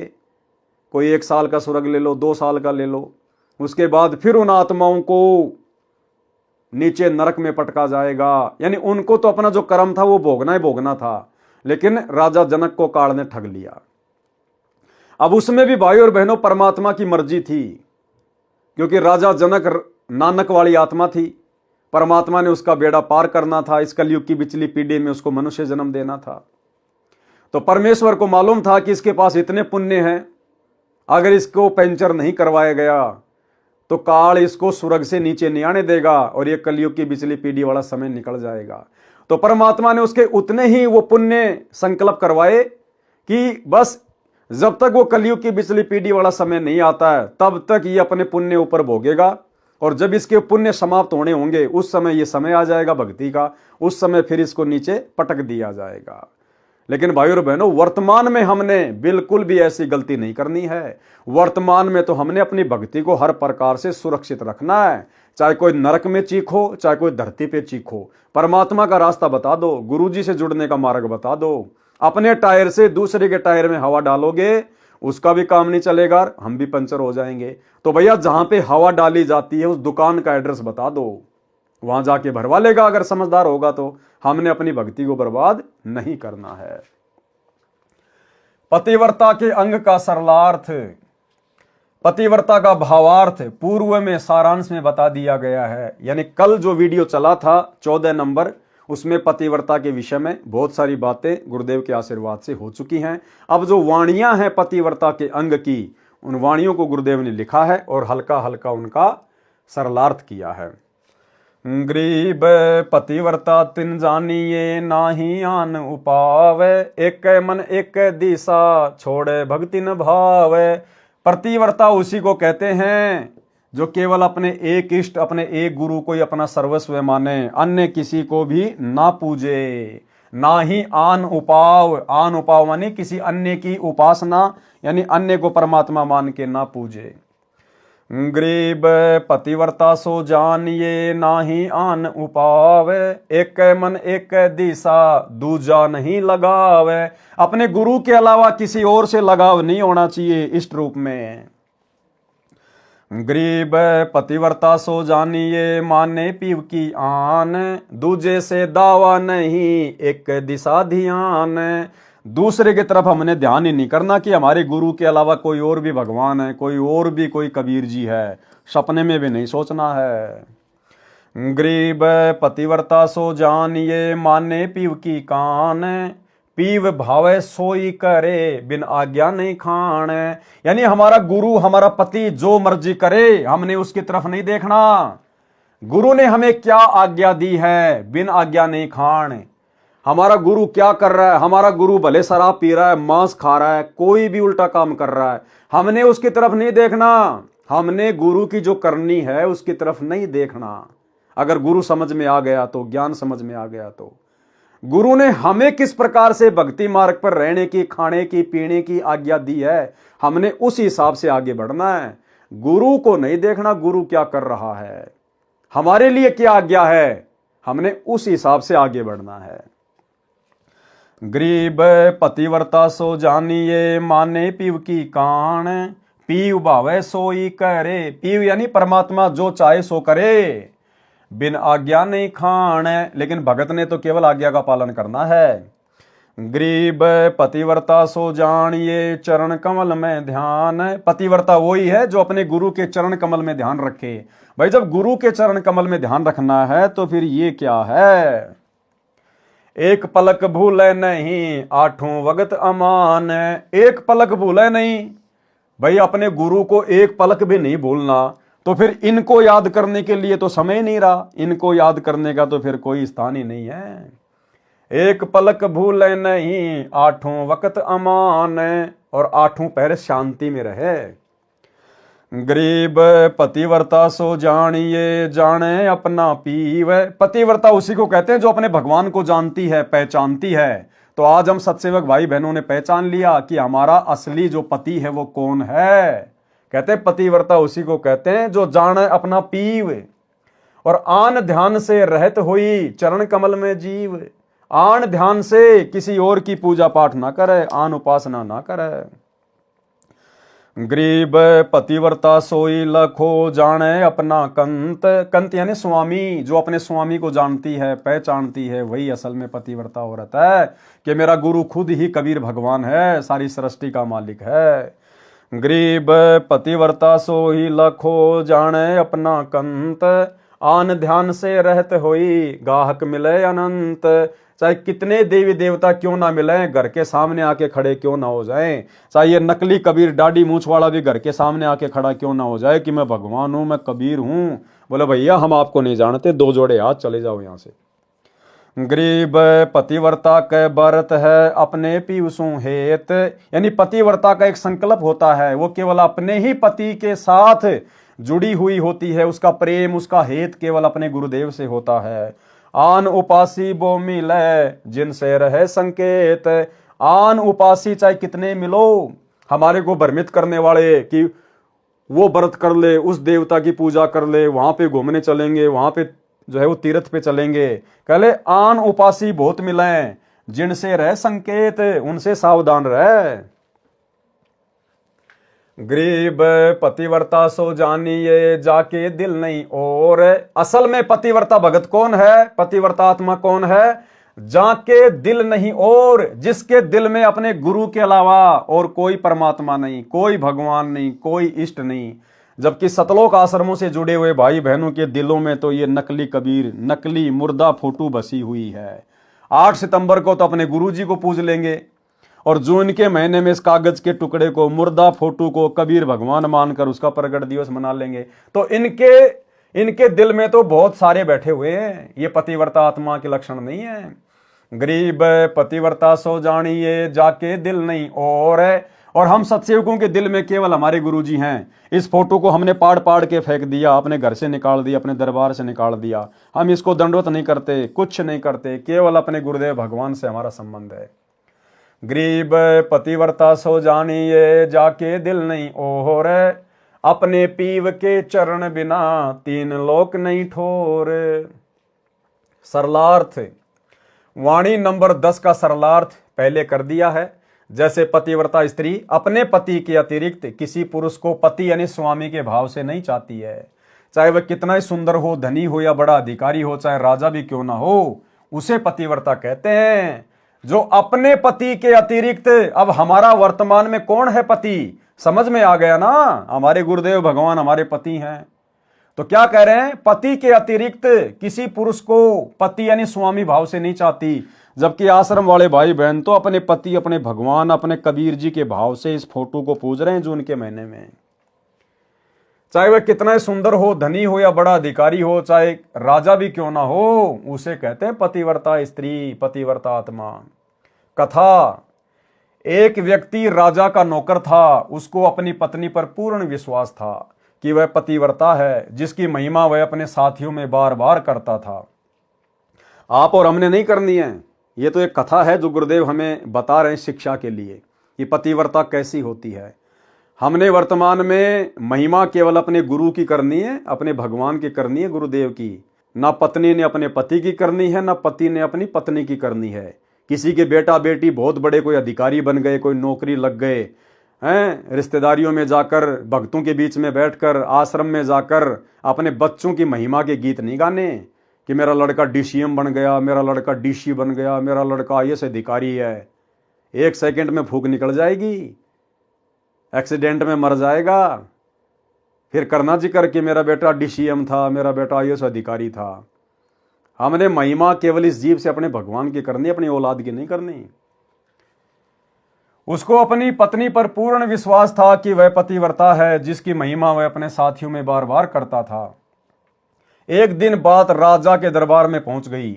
नौकर हिंदू था, वो हिंदू था जो अपनी पत्नी की महिमा करता था। राजा मुसलमान था और एक मुसलमान ही उसका महामंत्री था। राज दरबार में राजा ने उस नौकर से पूछा कि आप ये कहते हैं कि आपकी पत्नी पतिव्रता है, आपको पूर्ण विश्वास है? नौकर ने कहा कि पूर्ण से भी आगे है। उसी समय महामंत्री बोला कि यदि मैं तेरी पत्नी का पतिव्रत धर्म खंड कर दूं तो तुझे क्या सजा मिलनी चाहिए। अब देखो, बकवाद से बकवाद ही निकल के आएगी। अब वो आदमी यदि, वो नौकर यदि अपनी औरत की महिमा ना करता, उसका जिक्र ना करता कि मेरी औरत जो है वो पतिव्रता है, तो राजा तक बात नहीं जाती। राजा तक बात नहीं जाती तो महामंत्री भी बीच में नहीं कूदता कि मैं अगर तेरी पत्नी का पतिव्रता धर्म खंड कर दूं तो तेरे को क्या सजा मिलनी चाहिए। यानी भाई और बहनों, कोई परमात्मा की अगर चर्चा चलती तो सबका आत्म कल्याण होता, सबको लाभ मिलता। अब यहां पर फालतू की बकवाद शुरू कर दी तो देखना फालतू का ही रिजल्ट निकलता चला जाएगा। तो हम भगत भाई बहन जहां भी बैठे, केवल अपने मुख से अपने गुरुदेव भगवान की चर्चा, परमात्मा की चर्चा, इस ज्ञान की चर्चा। नौकर ने कहा कि मुझे फांसी दे देना, यदि पतिव्रत धर्म खंड नहीं कर पाया तो आपको क्या सजा मिलनी चाहिए। फिर वो नौकर महामंत्री को बोला, अगर तू मेरी पत्नी का पतिव्रत धर्म खंड नहीं कर पाया तो तेरे को क्या सजा मिलनी चाहिए। तो राजा बीच में बोल गया, बोला इसको भी फांसी की सजा दी जाएगी। यानी बकवाद की शुरुआत बकवाद तक ही जाती है। राजा ने कहा कि फांसी की सजा, महामंत्री ने स्वीकार कर ली तथा नौकर से पूछा कि क्या वस्तु लाऊं जिससे तू माने कि मैं सफल हुआ। नौकर ने कहा कि विवाह के समय एक पटका यानी तौलिया जैसा एक कोई कपड़ा होता है तथा एक छोटी सी तलवार 1.5 फुट की दूल्हे को देते थे, वह पत्नी को संभड़ा दी जाती थी, वह सुहाग की निशानी मानी जाती थी। नौकर ने कहा कि वो पटका और वो कटार ला देना, मैं मान लूंगा कि आपने मेरी पत्नी का धर्म नष्ट कर दिया। अब वो तो कोई चोर के भी ला सकता है, जरूरी थोड़ी है उसको तो भैया चोर के भी तो लाया जा सकता है। वो औरत 24 घंटे वो कटार अपनी कमर से बांध के थोड़ना जो है रख के वो फिरा करती थी, लेकिन फालतू की बातें थी। तो उसने कहा कि वो कटार और वो पटका ला के दे दे, मैं मान लूंगा कि तूने मेरी पत्नी का पतिव्रत धर्म खंड कर दिया। महामंत्री उस शहर में गया और एक दूती कौन होती थी, जो औरतों तथा पुरुषों को भ्रमित करके ठगती थी तथा जो निंदा चुगली करके आपस में लड़ाई झगड़ा करवाया करती थी, उसको कहते थे दूती, और अपना स्वार्थ सिद्ध कर लेती थी, उसे दूती कहते थे। उसको बुलाया। अब उस मुसलमान महामंत्री ने उस दूती को बुलाया। महामंत्री ने उस दूती से कहा कि इस नाम का व्यक्ति है, उससे मेरी शर्त लगी है, मेरा संपर्क उस स्त्री से करवा दे, जो धन चाहिए बता दे। दूती ने कहा कि भाई भूल जा, वह पतिव्रता स्त्री है, तेरी ओर थूकेगी भी नहीं, तेरी शकल भी नहीं देखेगी, उनके परिवार के व्यक्ति भी खूंखार हैं, तेरी खाल उतार देंगे। महामंत्री ने कहा कि उसके घर से पटका तथा वो कटार चुरा कर ला दे तथा उसके गुप्तांग के पास यदि कोई निशान हो तो वह भी देखकर मुझे बताना। उस नौकर के परिवार के लोग उस शहर से थोड़ी दूरी पर एक गांव में रहते थे। नौकर शहर में रहता था। दूती नौकर के घर गई, उसकी पत्नी से बोली कि बेटी, मैं तेरे पति की बुआ हूं, मैं कई वर्षों के पश्चात आई हूं। अब वो बेचारी नई नई आई थी घर में, उसकी नई नई शादी थी, उसको मालूम नहीं था, उसने सोचा भाई होगी मेरे ये पति की बुआ। उस स्त्री ने कहा कि आओ बुआ जी। वह दूती 2 दिन रुकी। जिस समय वह स्त्री स्नान करने लगी तो दूती उठकर उसकी कमर मलने लगी। बहुत मना करने पर भी नहीं मानी और कहने लगी कि मुझे तो बेटी से भी प्यारी लगती हो, मना मत कर। ये कहकर मुख पर हाथ फेरा, जांघों की ओर झुककर देखा, आंखों को धोने के बहाने पानी मार दिया और उस स्त्री की आंखें बंद हो गई। इस प्रकार गुप्तांग के पास जांग में एक तिल था, वह देख लिया, बस काम बन गया। वह स्त्री स्नान करके रसोई में खाना बनाने गई तो दूती वो पटका और वो कटार लेकर चंपत हो गई। दूती ने पटका तथा वो कटार महामंत्री को दे दिए और जांग पर तिल की निशानी भी बता दी। महामंत्री ने राजा से कहा कि मैंने उसकी पत्नी के पास 2 दिन बिताए हैं और यह है उसका पटका तथा ये कटार उसी के हाथों से लेकर आया हूं। राजा ने दरबार लगाया, नौकर को बुलाया तथा महामंत्री ने सभा में पटका और कटार नौकर को दिखाई जो उसी की थी तथा उसकी पत्नी की जांग पर तिल भी बताया तो नौकर मान गया। राजा ने फांसी का दिन 15 दिन बाद रख दिया। और नौकर से अंतिम इच्छा पूछी। नौकर ने कहा कि मैं अपनी पत्नी से अंतिम बार मिलना चाहता हूं। राजा ने उसे आज्ञा दे दी। नौकर अपने घर गया और अपनी पत्नी से कहा कि आपने विश्वासघात किया। मैंने आपके विश्वास पर महामंत्री शेर खान से ऐसी शर्त लगाई थी। ध्यान रखना भाई और बहनों, बहुत गहरी बात है। क्या कहा उस नौकर ने कि मैंने आपके विश्वास पर, किसके विश्वास पर? वो अपनी पत्नी को कह रहा है कि मैंने आपके विश्वास पर और महामंत्री शेर खान से ऐसी शर्त लगाई थी। इसी प्रकार भाई और बहनों, वर्तमान में काल और परमात्मा दो ही शक्तियां हैं, काल और दयाल। वर्तमान में आप और हमें गुरुदेव भगवान ने क्या बताया कि जब प्रथम बार परमात्मा जोगजीत का रूप बनाकर काल के 21वें ब्रह्मांड में ऊपर तपतशिला पर आए तो दोनों में कुछ एग्रीमेंट हुए थे। और काल ने कहा था कि परमात्मा जो आपका ज्ञान समझे, जो आपकी मर्यादा में रहे, उसी को लेके जाना, बाकी मेरे लिए छोड़ देना। तो परमात्मा ने भी उसको छूट दे दी थी कि भैया जो पतिव्रता आत्मा होगी उसको तू छू भी नहीं पाएगा, और तू जितना मर्जी कोशिश कर लेना, जो मेरा होगा उसका तो तू बाल विवाह का नहीं कर पाएगा। गरीब कच्चा हीरा कृच हो नहीं सह घनमार, ऐसा ये मन हो रहा है तो लेखा ले करतार। तो इसी प्रकार भाई और बहनों, काल और परमात्मा की शर्त लगी हुई है। ये वर्तमान समय परीक्षा का समय है। परमात्मा ने ज्ञान और ध्यान देने में कोई कमी नहीं छोड़ी, समाधान करने में कोई कमी नहीं छोड़ी। 20 साल तक सत्संग कर करके हमें ज्ञान के रंग में रंग कर उसके बाद हिसार जेल में जाके बैठे परीक्षा लेने के लिए, और काल को स्वतंत्र छोड़ दिया परमात्मा ने कि भैया जो मेरा होगा उसका तू बाल विवाह का नहीं कर पाएगा। और मालिक ने कह दिया कि ये आत्माएं मेरी हैं, ये जितने भी सत्सेवक हैं ना जो सात संगति से जुड़े हुए हैं, ये मेरी, ये पतिव्रता आत्मा है। और तू कितनी कोशिश कर लेना, मुझे इनके ऊपर पूर्ण विश्वास है, ये आत्माएं अपना पतिव्रता धर्म खंड नहीं होने देंगी। तो भाई और बहनों, वर्तमान में परमात्मा ने, सतगुरुदेव भगवान ने काल के साथ में शर्त लगाई हुई है अपनी पतिव्रता आत्माओं के विश्वास पर।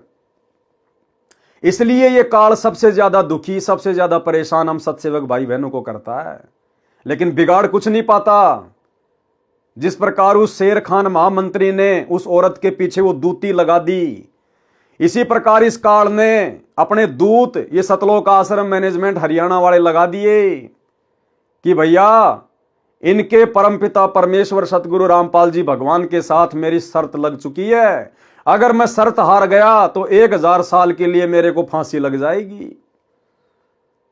तो काल के हुक्म से ये दूत, उधर तो वो दूती थी, इधर ये दूत सतलोक आश्रम मैनेजमेंट हरियाणा वाले, ये कोऑर्डिनेटर, गुरुजी के बेटा बेटी, भाई बंधु रिश्तेदार, सात संगतियों में लड़ाई झगड़े करना, पुलिस प्रशासन को भेजना, अन्य भक्तों को भेज देना, भक्तों के साथ मार पिटाई करवाना, झूठे मुकदमे लगवाना, जेल करवा देना, गाली गलोच करना, सात संगतियां रुकवाना, गुरुद्रोही कह के हमारे को डराना धमकाना, पीले पर्चे निकालना। तो ये दूत छोड़ रखे काल ने अपने, क्योंकि काल को पता अगर तू हार गया तो तेरे को 1000 साल के लिए परमात्मा जमीन में गाड़ देगा। तो शेर खान महामंत्री की तरह भाई काल को हो रहा है दर्द कि इनका पतिव्रता धर्म तो मैं तोड़ नहीं पा रहा, हर प्रकार से कोशिश कर रहा हूं, प्रयास कर रहा हूं, लेकिन ये आत्माएं तो डगमगी नहीं हो रही।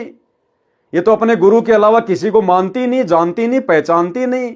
इन्होंने तो अपने गुरु का ज्ञान लेने के बाद में आंखें बंद कर ली संसार की ओर से।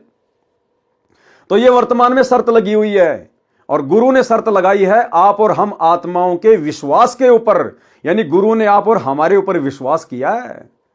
तो भाई और बहनों, यदि हमने गुरु जी का विश्वास तोड़ दिया, यदि हमने अपने पतिव्रता धर्म को खंड कर दिया, यानी परमात्मा ने कह दिया भैया वो मेरे अलावा किसी को नहीं मानते, मेरे अलावा और कोई भगवान नहीं, कोई परमात्मा नहीं, सबको रिजेक्ट कर दिया, तो काल अब क्या करेगा? इसको परमात्मा मनवाएगा, जैसे तैसे करके इसका कबीर प्रकट दिवस मनवाएगा, इसकी फोटो वापस आपके घर में लगवाएगा, इसको आपको दंडवत करवाएगा, और वो सारे काम एक बार में हो जाएंगे यदि आपने डर कर और सतलोक आश्रमों में जाकर अपनी हार स्वीकार कर ली। तो साथ संगति को छोड़कर यदि सतलोक आश्रमों में जाकर और उनके फर्जी नामदान सेंटरों पर जाकर यदि आपने अपने शुद्ध नाम को खंड कर लिया वहां शुद्ध करवाने के बहाने, तो आप शर्त हार गए, आपका पतिव्रता धर्म खंड हो गया। तो भाई वर्तमान में यह परीक्षा चल रही है। मैंने आपके विश्वास पर महामंत्री शेर खान से ऐसी शर्त लगाई थी। राजा के दरबार में राजा के सामने मैंने कहा था कि मेरी पत्नी का पतिव्रत धर्म कोई नष्ट नहीं कर सकता, अगर कोई कर दे तो मुझे फांसी लगा देना। अब मुझे उस दिन फांसी लगाई जाएगी। उसकी पत्नी ने सब बात बताई, परंतु दरबार में फैसला हो चुका था। वह नौकर वापस राजा के दरबार में गया, उसे कैद में डाल दिया गया। नौकर की पतिव्रता धर्म पत्नी ने परमात्मा को याद किया और राजा के दरबार में गई और राजा से नाच दिखाने की आज्ञा मांगी। स्त्री अति सुंदर थी, राजा लोग शौकीन होते हैं, आज्ञा दे दी। सभा लगी, सब मंत्री महामंत्री राजा उपस्थित थे। राजा को नाच अति सुंदर लगा और नर्तिका से कहा कि मांग, क्या मांगना चाहती है? स्त्री ने कहा कि आपकी सभा में मेरा चोर है, जिसने मेरे रुपए लिए थे वापस नहीं दिए, उसे फांसी की सजा दी जाए। राजा ने कहा कि ठीक है, बताओ कौन है चोर? स्त्री ने कहा कि आपका महामंत्री शेर खान है। शेर खान कुर्सी से उठा और कहा कि जहांपना, हे परवरदिगार, खुदा की कसम मैंने इस औरत की शकल भी नहीं देखी है। उस महामंत्री ने क्या कहा कि मैंने तो इसकी शकल भी नहीं देखी कभी, यानी खुद ही अपने जाल में फंस गया। अरे भैया, अगर तूने इसकी शकल नहीं देखी तो फिर वो कटारी किससे लाया था? जांग के ऊपर वो तिल का निशान है, वो किसका था? फंस गया। शेर खान कुर्सी से उठा और कहा कि जहांपना, हे परवरदिगार, खुदा की कसम मैंने इस औरत की शकल भी नहीं देखी है, ये सरेआम झूठ बोल रही है। तब स्त्री ने कहा कि राजन, यदि इसने मेरी शकल नहीं देखी है, ये मुझे जानता तक नहीं है, तो वे पटका और वो कटार कहां से लाया था? मैं उस सूरवीर सैनिक की पत्नी हूं जिसको तूने दूती भेजकर मेरी जांग के तिल का पता लगाया और उसी ने ये पटका तथा कटार चोरी करके इसको लाकर दी थी। उसने अपने आप को मेरे पति की बुआ बताया था। मैं नई नई इस घर में आई थी, मैं उसे जानती नहीं थी। वह दूती बुलाई गई, उसने राजा को सच्चाई बता दी। राजा ने उस नौकर को बरी कर दिया और महामंत्री बना दिया और महामंत्री शेर खान को फांसी पर लटका दिया गया। तो ठीक इसी प्रकार भाई और बहनों, इस काल की और दयाल की वर्तमान में हम आत्माओं को लेकर शर्त लगी हुई है।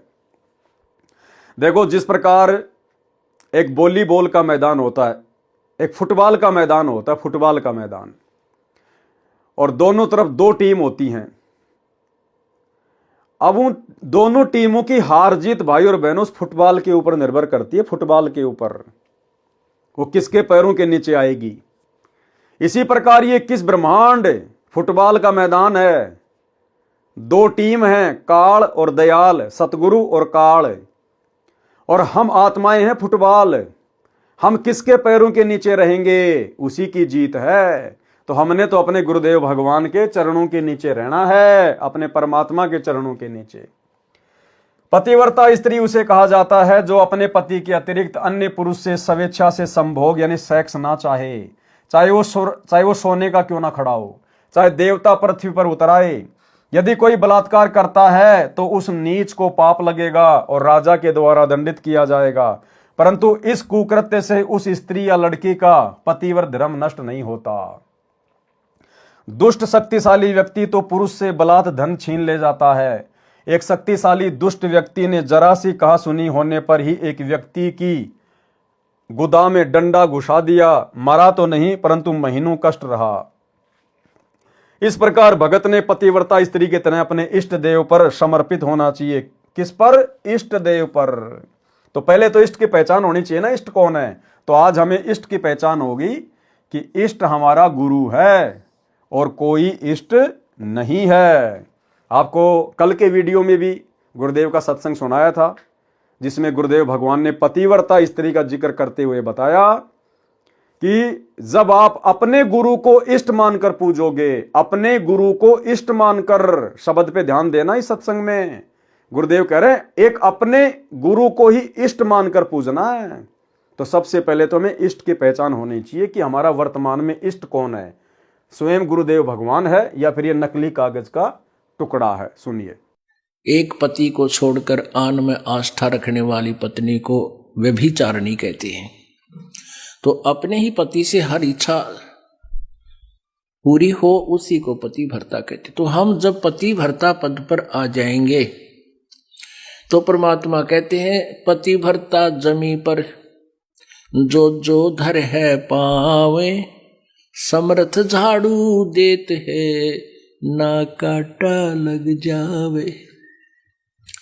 ऐसा हंस, ऐसा भक्त जब अपने एक इष्ट पूर्ण परमात्मा पर अपने ही गुरु को इष्ट रूप में मानकर जब अपने जीवन रूपी सफर में प्रस्थान करता है, अपने ही गुरु को इष्ट रूप में मानकर जब अपने जीवन रूपी सफर में प्रस्थान करता है, अपने ही गुरु को इष्ट रूप में मानकर जब अपने जीवन रूपी सफर में प्रस्थान करता है रास्ते पर, तो परमात्मा उस जीवन रूपी सफर के पाप कर्म रूपी कांटों को बुहारना शुरू कर देता, उसके दुखों को खत्म करना शुरू कर देता है, झाड़ू देता चलता है कि मेरी प्यारी आत्मा के कांटा ना लग जाए। तो भाइयों और बहनों, इष्ट की पहचान हो गई हमें। तो अपने इष्ट के अलावा हमने अपनी नियत कहीं नहीं डिगानी। इस प्रकार भगत ने पतिव्रता स्त्री की तरह अपने इष्ट देव पर समर्पित होना चाहिए, तब परमेश्वर प्रसन्न होगा। यानी इष्ट स्वयं ही परमेश्वर है और मोक्ष प्रदान करेगा। वाणी नंबर 1 से 10 का शब्दार्थ: आन यानी अन्य, उपाव यानी उपासना, पीव यानी पति। आन यानी शर्म यानी आन कान, दावा नहीं यानी अपना हक नहीं समझे, ध्यान यानी ध्यान, कान यानी काणे यानी लाज शर्म ध्यान। पति धारण करना यानी पतिव्रता धर्म धारण कर लिया तो अटल रहती है, यह उसका मत यानी सिद्धांत है। गाहक मिलो यानी स्त्रियों को लोभ लालच देकर दुराचार करने वाले पतिव्रता को असंख्य मिलो, वह अपना सिद्धांत नहीं बदलती। टस से मस नहीं होती। हित यानी प्रेम, आन यानी उपासी, अन्य देवताओं की उपासना करने वाली आत्माएं बहुत मिलें, परंतु अपने इष्ट देव को पतिव्रता नहीं त्यागती। सच्चा भगत अपने मूल मालिक के स्थान पर, मूल मालिक कौन? अपना गुरु। वर्तमान में भक्ति का मूल कौन है? गुरु। सच्चा भगत अपने मूल मालिक के स्थान पर अन्य देवी देवताओं की पूजा कभी नहीं करता। संकेत माने सतर्क रहना। वाणी नंबर 10 का सरलार्थ सारांश में कर दिया गया है। वाणी नंबर 11 से 20: गरीब पतिव्रता के बैरत में कदे न पर है भंग, उनका दुनिया क्या कह रे जिनके भक्ति उमंग। गरीब पतिव्रता परहेज है आन उपास अनीत, अपने पीव के चरण की छाड़त ना प्रतीत। गरीब पतिव्रता के बैरत है दूजा दोजख दुंद, अपने पीव के नाम से चरण कमल रह बंद। गरीब पतिव्रता पर संग सुने जाका जासे नेह, अपना पति छोड़े नहीं कोटि मिले जो देव। गरीब पतिव्रता पर संग सुने जाकी जासे लाग, अपना पति छोड़े नहीं पूर बले बड़वाग। गरीब पतिव्रता पर संग सुनी जाकी जासे लाग, अपना पति छाड़े नहीं जू चकमक में आग। गरीब पतिव्रता के पीव चरण की सिर पर रजले डार, 68 तीर्थ सब की ये गंगा नान किदार।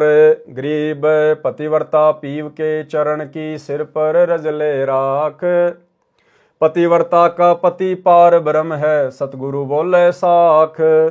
गरीब पतिव्रता पति प्रणाम करे रहे पति को पूज, पतिव्रता पार ब्रह्म पावे ही सतगुरु को ले बूझ। गरीब पतिव्रता को परिणाम करे पतिव्रता को मिल ध्याए, पतिव्रता दीदार करी 84 नहीं जाए। सरलार्थ: पतिव्रता स्त्री की तरह भगत के एक परमात्मा की भक्ति के व्रत यानी प्रतिज्ञा कभी भंग नहीं पड़ता, यानी खंडित नहीं होता। जिनको परमात्मा की भक्ति की उमंग लगी है तो उन भक्तों को संसार के व्यक्ति कुछ हानि नहीं कर सकते, उनके भक्ति धर्म कर्म को खंडित नहीं करवा सकते चाहे कितनी कोशिश। वह भगत पतिव्रता की तरह अन्य उपासना से परहेज करता है, अपने पीव यानी पति परमेश्वर के चरणों की प्रतीत यानी विश्वास नहीं छोड़ता। दोजिख माने नरक, धुंध माने अंधकार। पतिव्रता के लिए अन्य पुरुष नरक का अंधेरा है। पतिव्रता के लिए अन्य पुरुष का संग नरक के द्वार हैं। धुंध माने अंधकार, पतिव्रता के लिए अन्य पुरुष नरक का अंधेरा है। यानी भगत अपने इष्ट के अतिरिक्त अन्य देव की पूजा नरकदायक मानता है। अपने इष्ट के अलावा अन्य देव की पूजा नरकदायक मानता है। अपने पूर्ण परमेश्वर पर पूर्ण विश्वास रखता है, उसी के चरण कमलों में बंध चुका है। वाणी नंबर 14 का सरलात सारांश में कर दिया गया है। पतिव्रता अपने पति की प्रशंसा सुनती है, अन्य की नहीं। अब भैया जून के महीने में तो कबीर प्रकट दिवस मनाकर इस कागज के टुकड़े की प्रशंसा होती है, जबकि पतिव्रता स्त्री केवल अपने पति की महिमा सुनती है, अन्य की नहीं। इसी प्रकार भगत केवल अपने इष्ट पूर्ण परमात्मा की कथा प्रसंग सुनता है। पूर्व जन्म के बड़ भाग से यानी पुण्य कर्मों के प्रभाव से भगत एक इष्ट पूर्ण परमात्मा पर दृढ़ होता है। यानी अपने गुरु को ही इष्ट मानना कोई सामान्य बात नहीं होती है।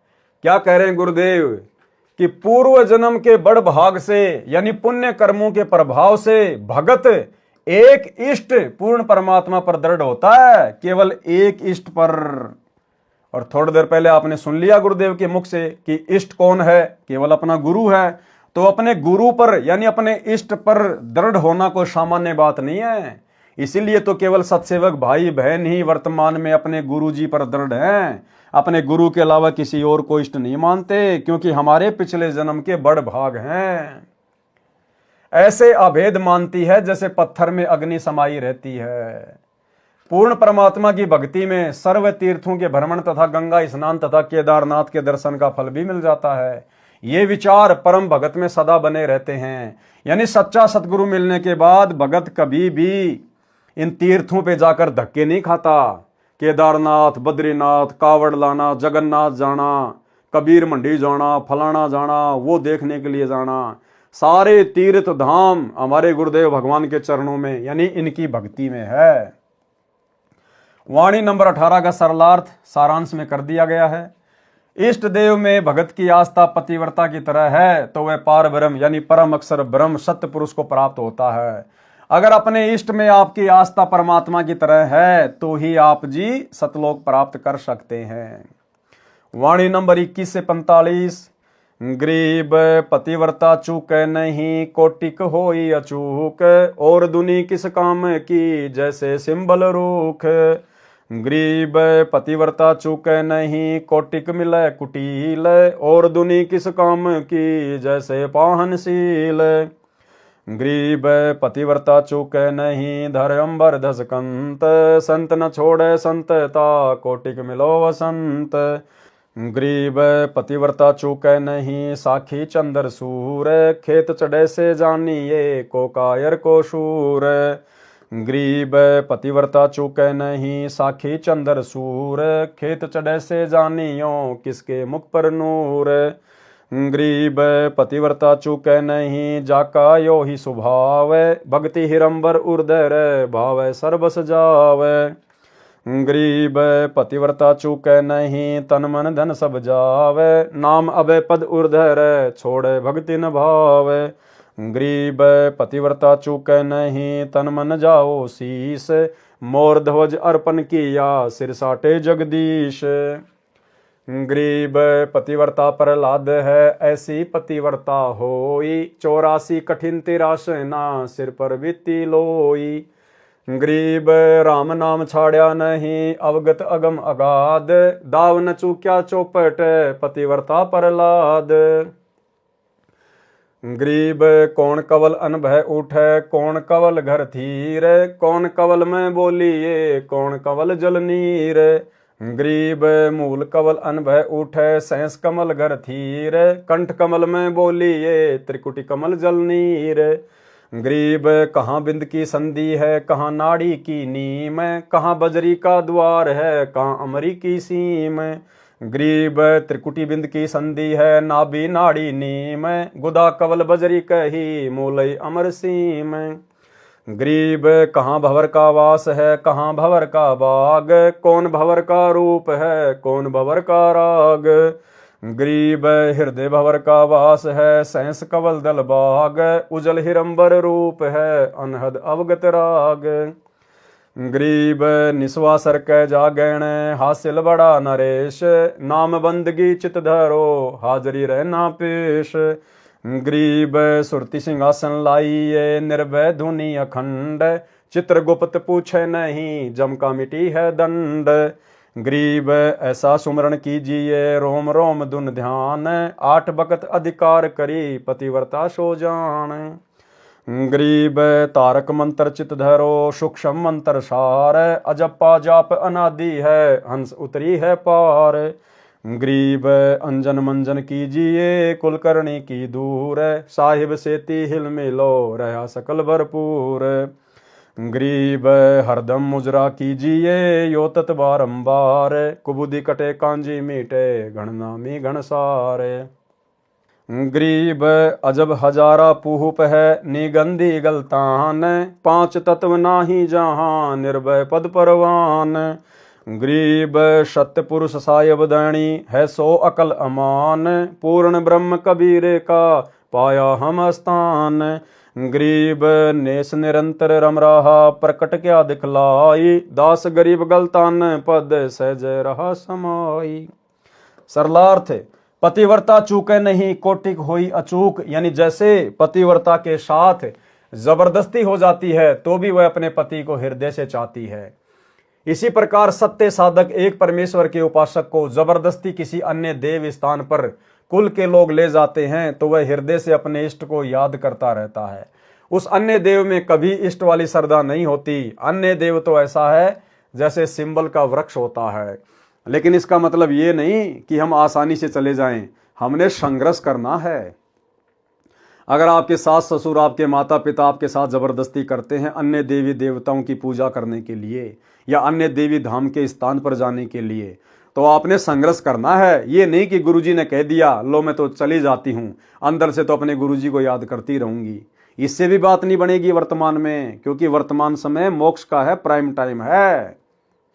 लड़ना नहीं, झगड़ना नहीं, लेकिन अड़ जाना है ऐसे मामले में। ऐसे मामले में केवल परमात्मा को प्रसन्न करना है। और अगर अड़ जाएंगे ऐसे मामले में कि भैया घर छूटो, चाहे जग रूठो, चाहे रूठो ये संसारा हो, अरे कौन सुनेगा फिर मेरी काल नगर में जब गुरु रूठ गया मेरा हो। तो ऐसे मामले में भैया चाहे कोई घर से निकालो, चाहे जो मर्जी करो, हमने उन देवी देवताओं के धाम पर जाकर दर्शन भी नहीं करना। चाहे परिवार का दबाव हो, चाहे सास ससुर का दबाव हो। ये ज्ञान किस लिए दिया भगवान ने वर्तमान में? संघर्ष करने के लिए।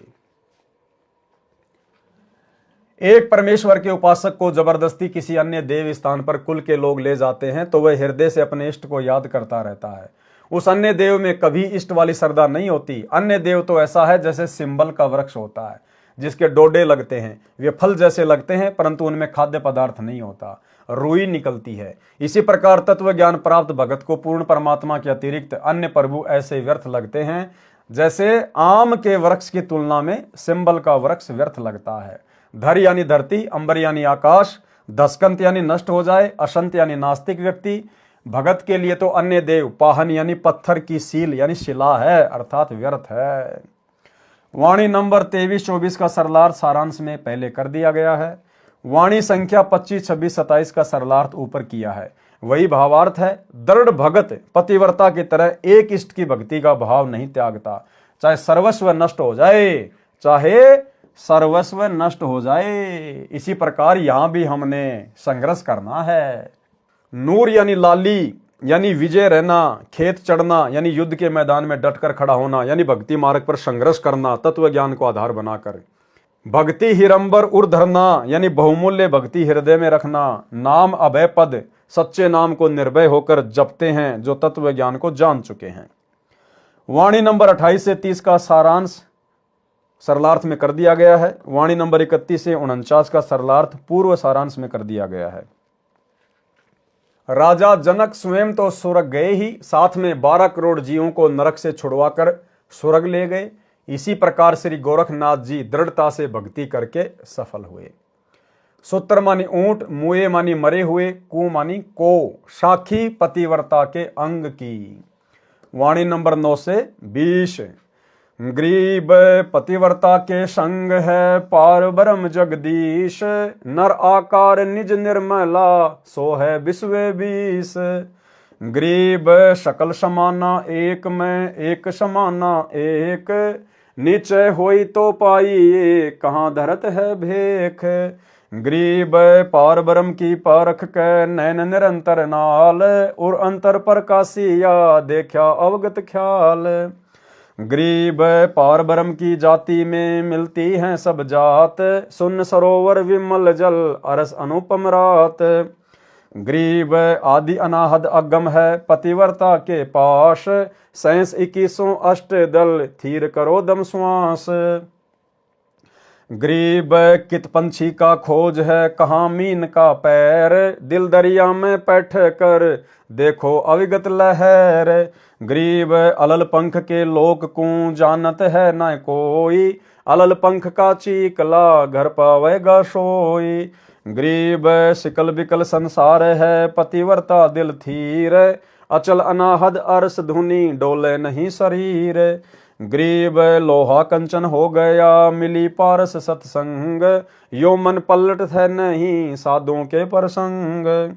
गरीब जुगन जुगन का कुटल है जुगन जुगन का जिंद, पतिव्रता सो जानिए रहे मनोरथ बंद। गरीब बारे बानी ब्रह्म है सैंस कला कल धूत, पतिव्रता सो जानिए राखे मन संजूत। गरीब जो मेहंदी के पान में लाली रही समाए, यो साहब तन बीच है खोज करो सत भाए।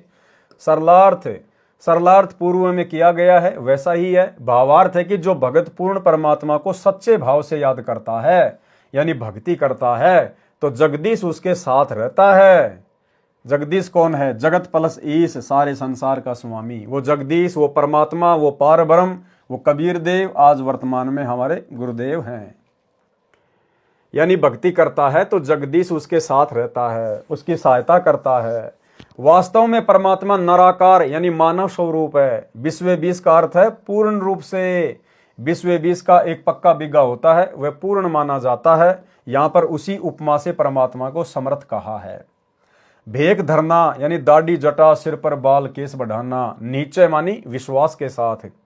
भावार्थ, यदि मेरी बातों पर विश्वास है तो परमात्मा मिलेगा, यदि नहीं है तो साधु वेश बनाने का कोई लाभ नहीं। निज मानी खास, निर्मला मानी निर्मल, परमात्मा वास्तव में पाक साफ है। शून्य सरोवर यानी आकाश में सतलोक रूपी सरोवर है, उसमें सुख रूपी जल है। उस अनुपम यानी अद्भुत अरस यानी आसमान में बने सतलोक में रात दिन लगन लगा। एक पार ब्रह्म यानी पूर्ण परमात्मा की जाति यानी लक्षणा सब देवों से मिलते हैं, परंतु पूर्ण परमात्मा समर्थ है। जैसे नमक और बूरा के लक्षण मिलते जुलते होते हैं परंतु खाने पर पता चलता है। आदि मानी सनातन सदा से, अगम यानी सर्वोपरि, अनाहद मानी शाश्वत यानी अविनाशी। परमात्मा दृढ़ भगत के साथ है। सैंस 21 यानी दिन रात में मानव सामान्य विधि से 21,600 श्वास उश्वास दम श्वास लेता है। उन सबको परमात्मा के सुमरण में लगाए। थीर करो का अर्थ है श्वास उश्वास से नाम पर दृढ़ता से मन लगाओ। कित मानी कहां, पंछी मानी पक्षी, मीन मानी मछली। जैसे पक्षी उड़कर चलता है तो उसकी खोज किसी चिन्ह से नहीं हो सकती, अर्थात पक्षी अपने पीछे कोई निशान नहीं छोड़ता। जैसे मछली जल में कोई निशान बनाती हुई आगे नहीं तैरती, इसी प्रकार प्रत्येक भगत भक्ति की शक्ति से उड़कर या जल की तरह चलकर सतलोक चला जाता है। अन्य व्यक्ति उसके मार्ग की खोज करके नहीं जा सकते, उसे भी भक्ति करके शक्ति रूपी पंख लगवाने पड़ेंगे। मन रूपी मछली को दिल रूपी दरिया में यानी हृदय से लगन लगा। भक्ति करके उस अविगत अव्यक्त परमात्मा की लहर यानी अनंत सुख को देखो। अलल पंख की जानकारी गुरुदेव के अंक के सरलार्थ में वाणी नंबर 1 के सरलार्थ में विस्तार से बताई गई है। चीकला मानी पक्षी का नवजात बच्चा। भावार्थ है कि जो भगत अंश है वह भक्ति उस भाव से करता है जैसे अलल पक्षी का बच्चा अपना ध्यान आसपास मन में लगाए रहता है। उसकी आत्मा में यह समाया होता है कि तेरा परिवार ऊपर है, जब तक वह उड़ने योग्य नहीं होता तो अन्य पक्षियों के साथ रल मिलकर रहता है, परंतु युवा होते ही उड़कर ऊपर अपने माता पिता के पास चला जाता है। इसी प्रकार संसार में रहते रहते भगत का मन हमेशा ऊपर सतलोक में होना चाहिए कि ये काल का 21 ब्रह्मांड मेरा निज घर नहीं है, मेरा घर नहीं है, मुझे अंत में भक्ति सफल करके सतलोक ही जाना है। इसी प्रकार तत्व ज्ञान प्राप्त भगत को 100% विश्वास होता है कि अपना ठिकाना सतलोक में है। वही चीकला यानी भक्ति प्रारंभ करने वाला भगत भक्ति पूरी करके निर्बाध सतलोक वाले घर को प्राप्त करेगा। संसार सिकल बिकल यानी चंचल है, कभी भक्ति करने लगता है, कभी छोड़ देता है, परंतु पूर्ण विश्वासी भगत थीर यानी भक्ति पर दृढ़ रहता है। वह आकाश में परमात्मा की निरंतर धुन लगन टिकाकर लगाता है।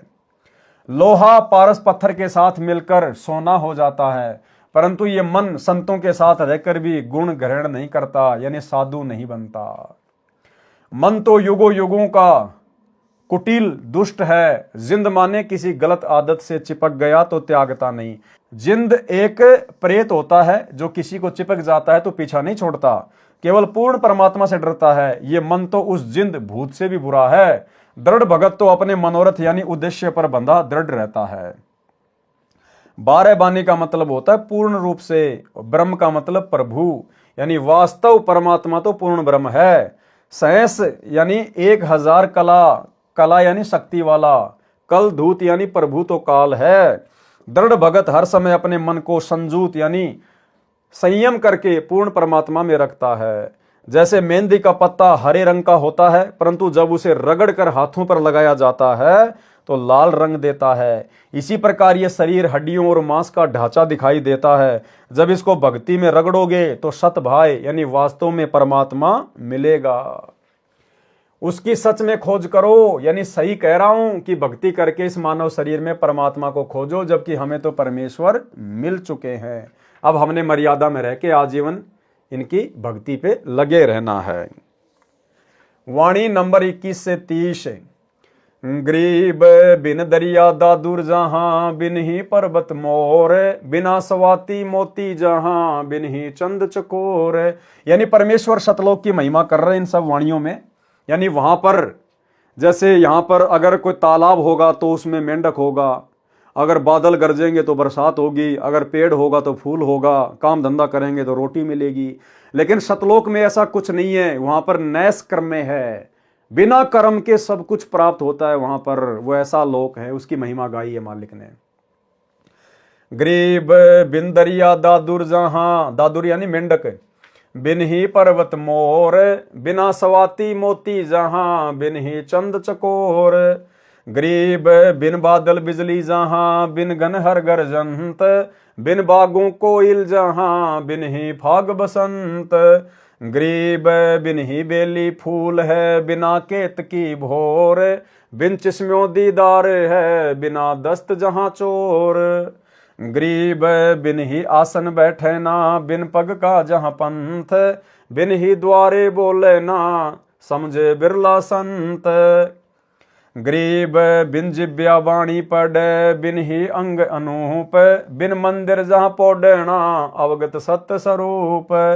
गरीब बिन ही धरती देहरा, जामे अवगत देव, दृष्टि मुष्टि से रहत है, जाकी कर ले सेव। गरीब जू सुआ पिंजर बस, खिड़की बंद लगाई, दुर्मति दिल अंदर रहे, मंजारी नहीं खाई। गरीब मार्ग बंक पिछाने ले, उड़न गड़न दे छाड़, सुरती शब्द के संग है, दुर्मति दिल से काढ़। गरीब कौन कवल में काल है, कौन कमल में राम, कौन कमल में जीव है, कौन कमल विश्राम। गरीब कंठ और सैंस कमल में काल है, शंख कमल दल राम, हृदय कमल में जीव है, अष्ट कमल विश्राम। सरलार्थ बिन यानी बिना दरिया नदी के जहां पर दादुर यानी मेंढक है, तथा पर्वत के बिना मोर रहते हैं। मोती का निर्माण समुद्र में रहने वाले जीव सीप के अंदर स्वाति नक्षत्र की वर्षा की बूंद से होता है, परंतु सतलोक में सतगुरु की शक्ति से सवते मोती बन जाते हैं। चकोर पक्षी भी बिना चंद्रमा के रहता है। भावार्थ है कि सतलोक में सर्व व्यवस्था परमेश्वर जी की कृपा से होती है। जो आश्चर्य की बात है, परंतु सतलोक में सामान्य बात है।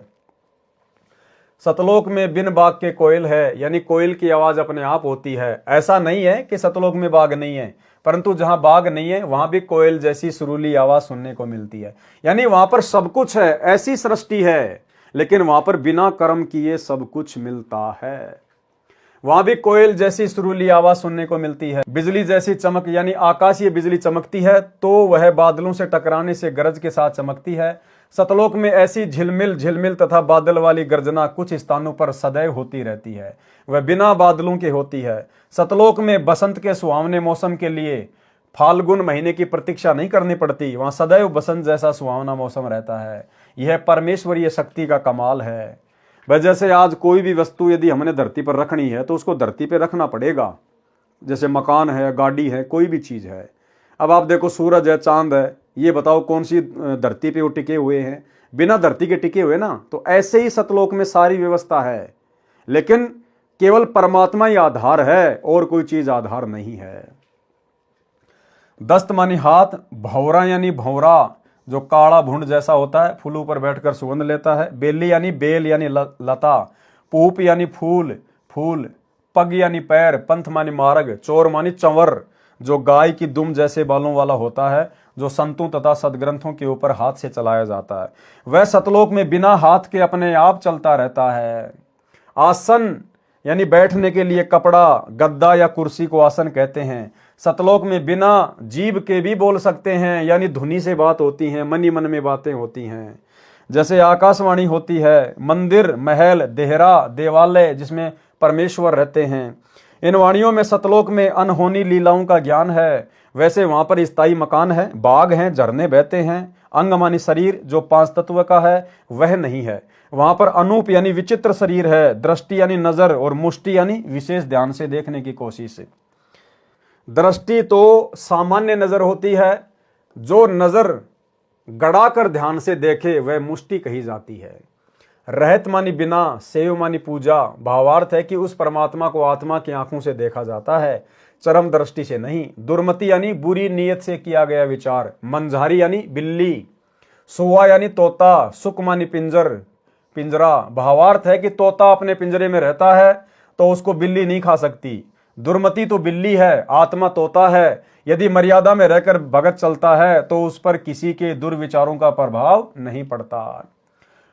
उड़न गड़न यानी चंचलता को छोड़कर यथार्थ भक्ति मार्ग को पहचान कर उसी अनुसार साधना कर अपने दिल से पूर्व के कुविचार काट यानी निकाल कर सत्य भाव से सत्य साधना कर अपने ध्यान यानी सुरती को शब्द यानी नाम जा पर लगाए रखे।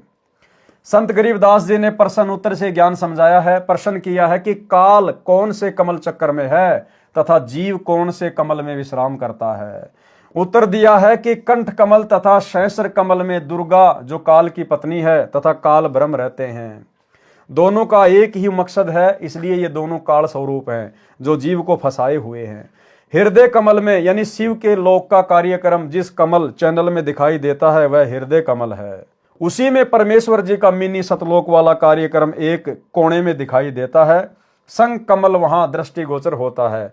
उसी हृदय कमल में जीव रहता है। अष्ट कमल में जीव विश्राम करता है।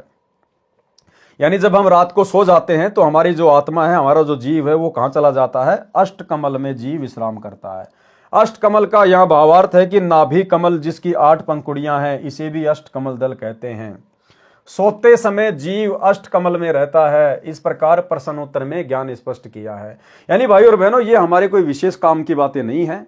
ये तो आदरणीय गरीबदास जी महाराज जी को इसलिए लिखनी पड़ी ताकि कोई ये ना समझे कि गरीबदास जी तो बिल्कुल अनपढ़ थे, उनको शास्त्रों का कोई ज्ञान नहीं था। इसलिए परमात्मा ने योगियों के योग को भी फैल किया और ऐसी ऐसी बातें लिख दी जो योगियों को भी पता नहीं है। लेकिन आप और हमारे ये बातें विशेष मतलब की नहीं है। हमारा बेड़ा पार होगा गुरुदेव भगवान की मर्यादा, गुरु को इष्ट मानना और अपनी भक्ति आजीवन करते रहना। वाणी नंबर 31 से 45। गरीब कौन कमल अनभय उठे, कौन कमल घर थीर, कौन कमल में बोलिए, कौन कमल जल नीर। गरीब मूल कमल अनभय उठे, सहस कमल घर थीर, कंठ कमल में बोलिए, त्रिकुटी कमल जल नीर। गरीब कहाँ बिंद की संधि है, कहाँ नाड़ी की नीम, कहाँ बजरी का द्वार है, कहाँ अमरी की सीम। गरीब त्रिकुटी बिंद की संधि है, नाभि नाड़ी नीम, गुदा कमल बजरी कही, मूलई अमरी सीम। गरीब कहाँ भंवर का वास है, कहाँ भंवर का बाग, कौन भंवर का रूप है, कौन भंवर का राग। गरीब हृदय भंवर का वास है, सहस कमल दल बाग, उजल हिरंबर रूप है, अनहद अवगत राग। गरीब निस्वासर कै जागणे, हासिल बड़ा नरेश, नाम बंदगी चित धरो, हाजरी रहना पेश। गरीब सुरति सिंहासन लाइए, निर्भय धुनि अखंड, चित्रगुप्त पूछे नहीं, जम का मिट है दंड। गरीब ऐसा सुमरण कीजिए, रोम रोम धुनि ध्यान, 8 वक्त अधिकार करे, पतिव्रता सो जान। गरीब तारक मंत्र चित धरो, सूक्ष्म मंत्र सार, अजप्पा जाप अनादि है, हंस उतर है पार। गरीब अंजन मंजन कीजिए, कुलकर्णी करी दूर, साहिब सेती हिल मिलो, रहा सकल भरपूर। गरीब हरदम मुजरा कीजिए, यो तत् बारंबार, कुबुद्धि कटे कांजी मीटे, घननामी घनसार। गरीब अजब हजारा पूप है, निगंधी गलतान, 5 तत्व नाई जहां, निर्भय पद परवान। गरीब सतपुरुष साहेब धैणी है, सो अकल अमान, पूर्ण ब्रह्म कबीर का पाया हम स्थान। गरीब नेस निरंतर रम रहा, प्रकट क्या दिखलाई, दास गरीब गलतान पद सहज रहा समाई। सरलार्थ संत गरीबदास जी ने प्रश्न उत्तर करके शरीर के अंदर का भेद बताया है। मूल कमल से अनुभव यानी अनुभव की वाणी निकालकर जीविया पर आती है। जब तक जीव परमेश्वर कबीर जी की शरण में नहीं आता, तब तक उसका अंतिम ठिकाना सहस्त्र कमल है, यानी कालजाल में ही रहता है। वह उसी को थीर यानी स्थायी मानता है। कंठ कमल जीव को बोलने में सहयोग देता है। त्रिकुटी कमल से दुख तथा प्रेम के आंसू निकलते हैं। बिंद यानी बीज शक्ति शुक्राणु त्रिकुटी से नीचे स्वाद चक्कर में आते हैं, फिर स्त्री के गर्भ में पुरुष द्वारा जाते हैं। उस शुक्राणु को स्वाद कमल में भेजने में नाड़ी सहयोग देती है, वह नाभिक कमल से जुड़ी है। गुदा कमल स्वाद कमल में बजरी यानी वीर्य है, और मूल कमल में अमरी यानी सिद्धि शक्ति है।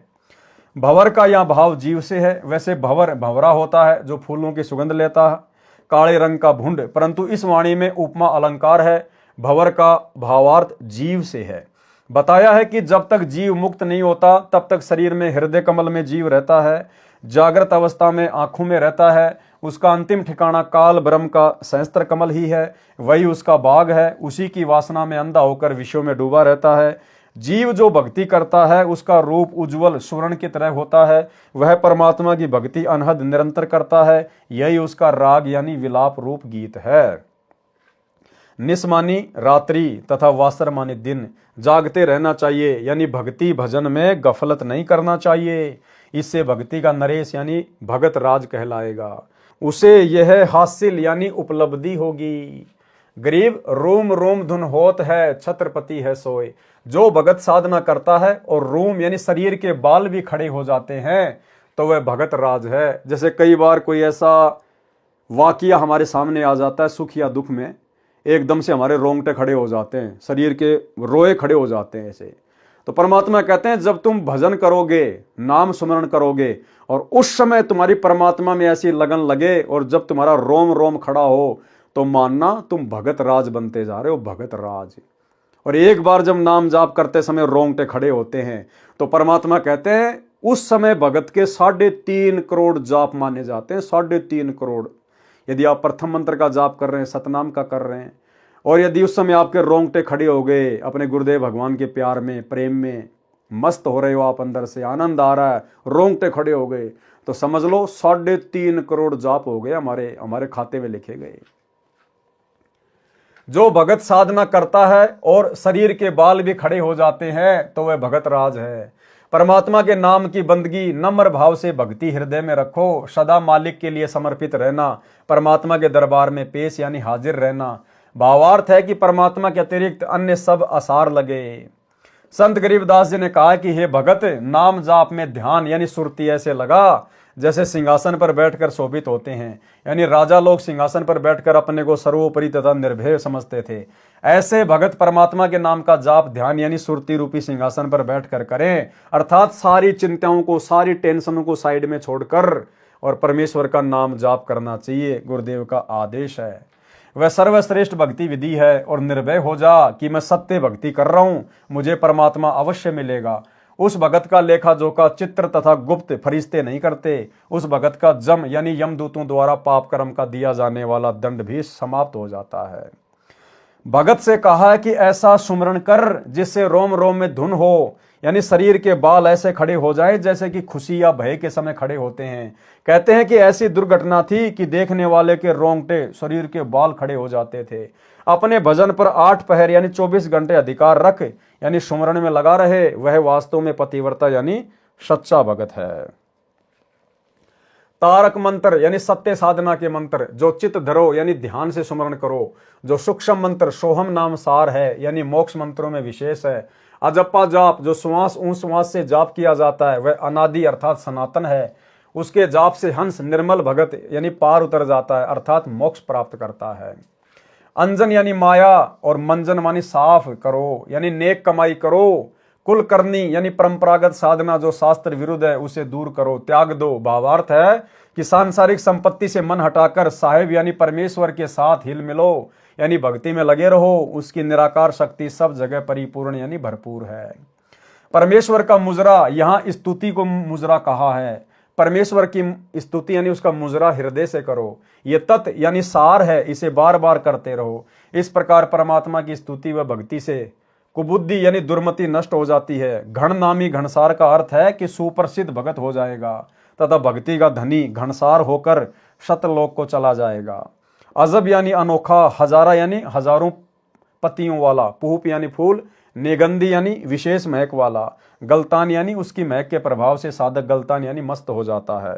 उस शतलोक में 5 तत्व से निर्मित कोई वस्तु नहीं है, वह निर्भय पद है, परवान है यानी पूर्ण मोक्ष पद है, जहां भगत जन्म मरण तथा कर्म दंड से मुक्त होकर निर्भय हो जाता है। पूर्ण परमात्मा सभी का धनी यानी मालिक है, उसको सत्य पुरुष कहते हैं। वह अकल यानी निर्बंध है तथा अमान यानी शांत है। उस पूर्ण परमेश्वर कबीर जी का शतलोक का स्थान हमको प्राप्त हुआ है। कौन कह रहे हैं? गरीबदास जी। नेस का अर्थ इस वाणी में अदृश्य शक्ति है। नेस का अर्थ नष्ट करना भी होता है। ये वाणी के बोलने के भाव पर निर्भर करता है। नेस यानी परमात्मा की निराकार शक्ति निरंतर कण कण में समाई है। उसको प्रकट कैसे दिखाएं? संत गरीबदास जी ने कहा है कि यह गलतान पद यानी सुखदायक स्थान है, जहां साधक जाकर मस्त हो जाता है। वह सुख भगत में सामान्य रूप से प्रवेश हो जाता है। उसको सिद्धियां आदि दिखाने की आवश्यकता नहीं पड़ती। स्वामी रामदेवानंद गुरु महाराज जी की असीम कृपा से पतिव्रता के अंग का सरलार्थ पूरा हुआ। ठीक इसी प्रकार पूज्य गुरुदेव भगवान सतगुरु रामपाल जी परमेश्वर जी के शुभ आशीर्वाद से पतिव्रता के अंग का ये वीडियो कंप्लीट हुआ। सत साहिब यानी अविनाशी परमात्मा सतगुरु रामपाल जी भगवान। तो भाइयों और बहनों, आज की वीडियो में केवल इतना ही। कल फिर से गुरुदेव भगवान के आशीर्वाद से एक नई वीडियो के साथ में आप सभी भाई बहनों के साथ में आपकी सेवा में हाजिर होंगे। तब तक गुरुदेव भगवान हम सबको आज्ञा दें, इजाजत दें, आशीर्वाद दें। बंदी छोड़ सतगुरु रामपाल जी भगवान की जय हो।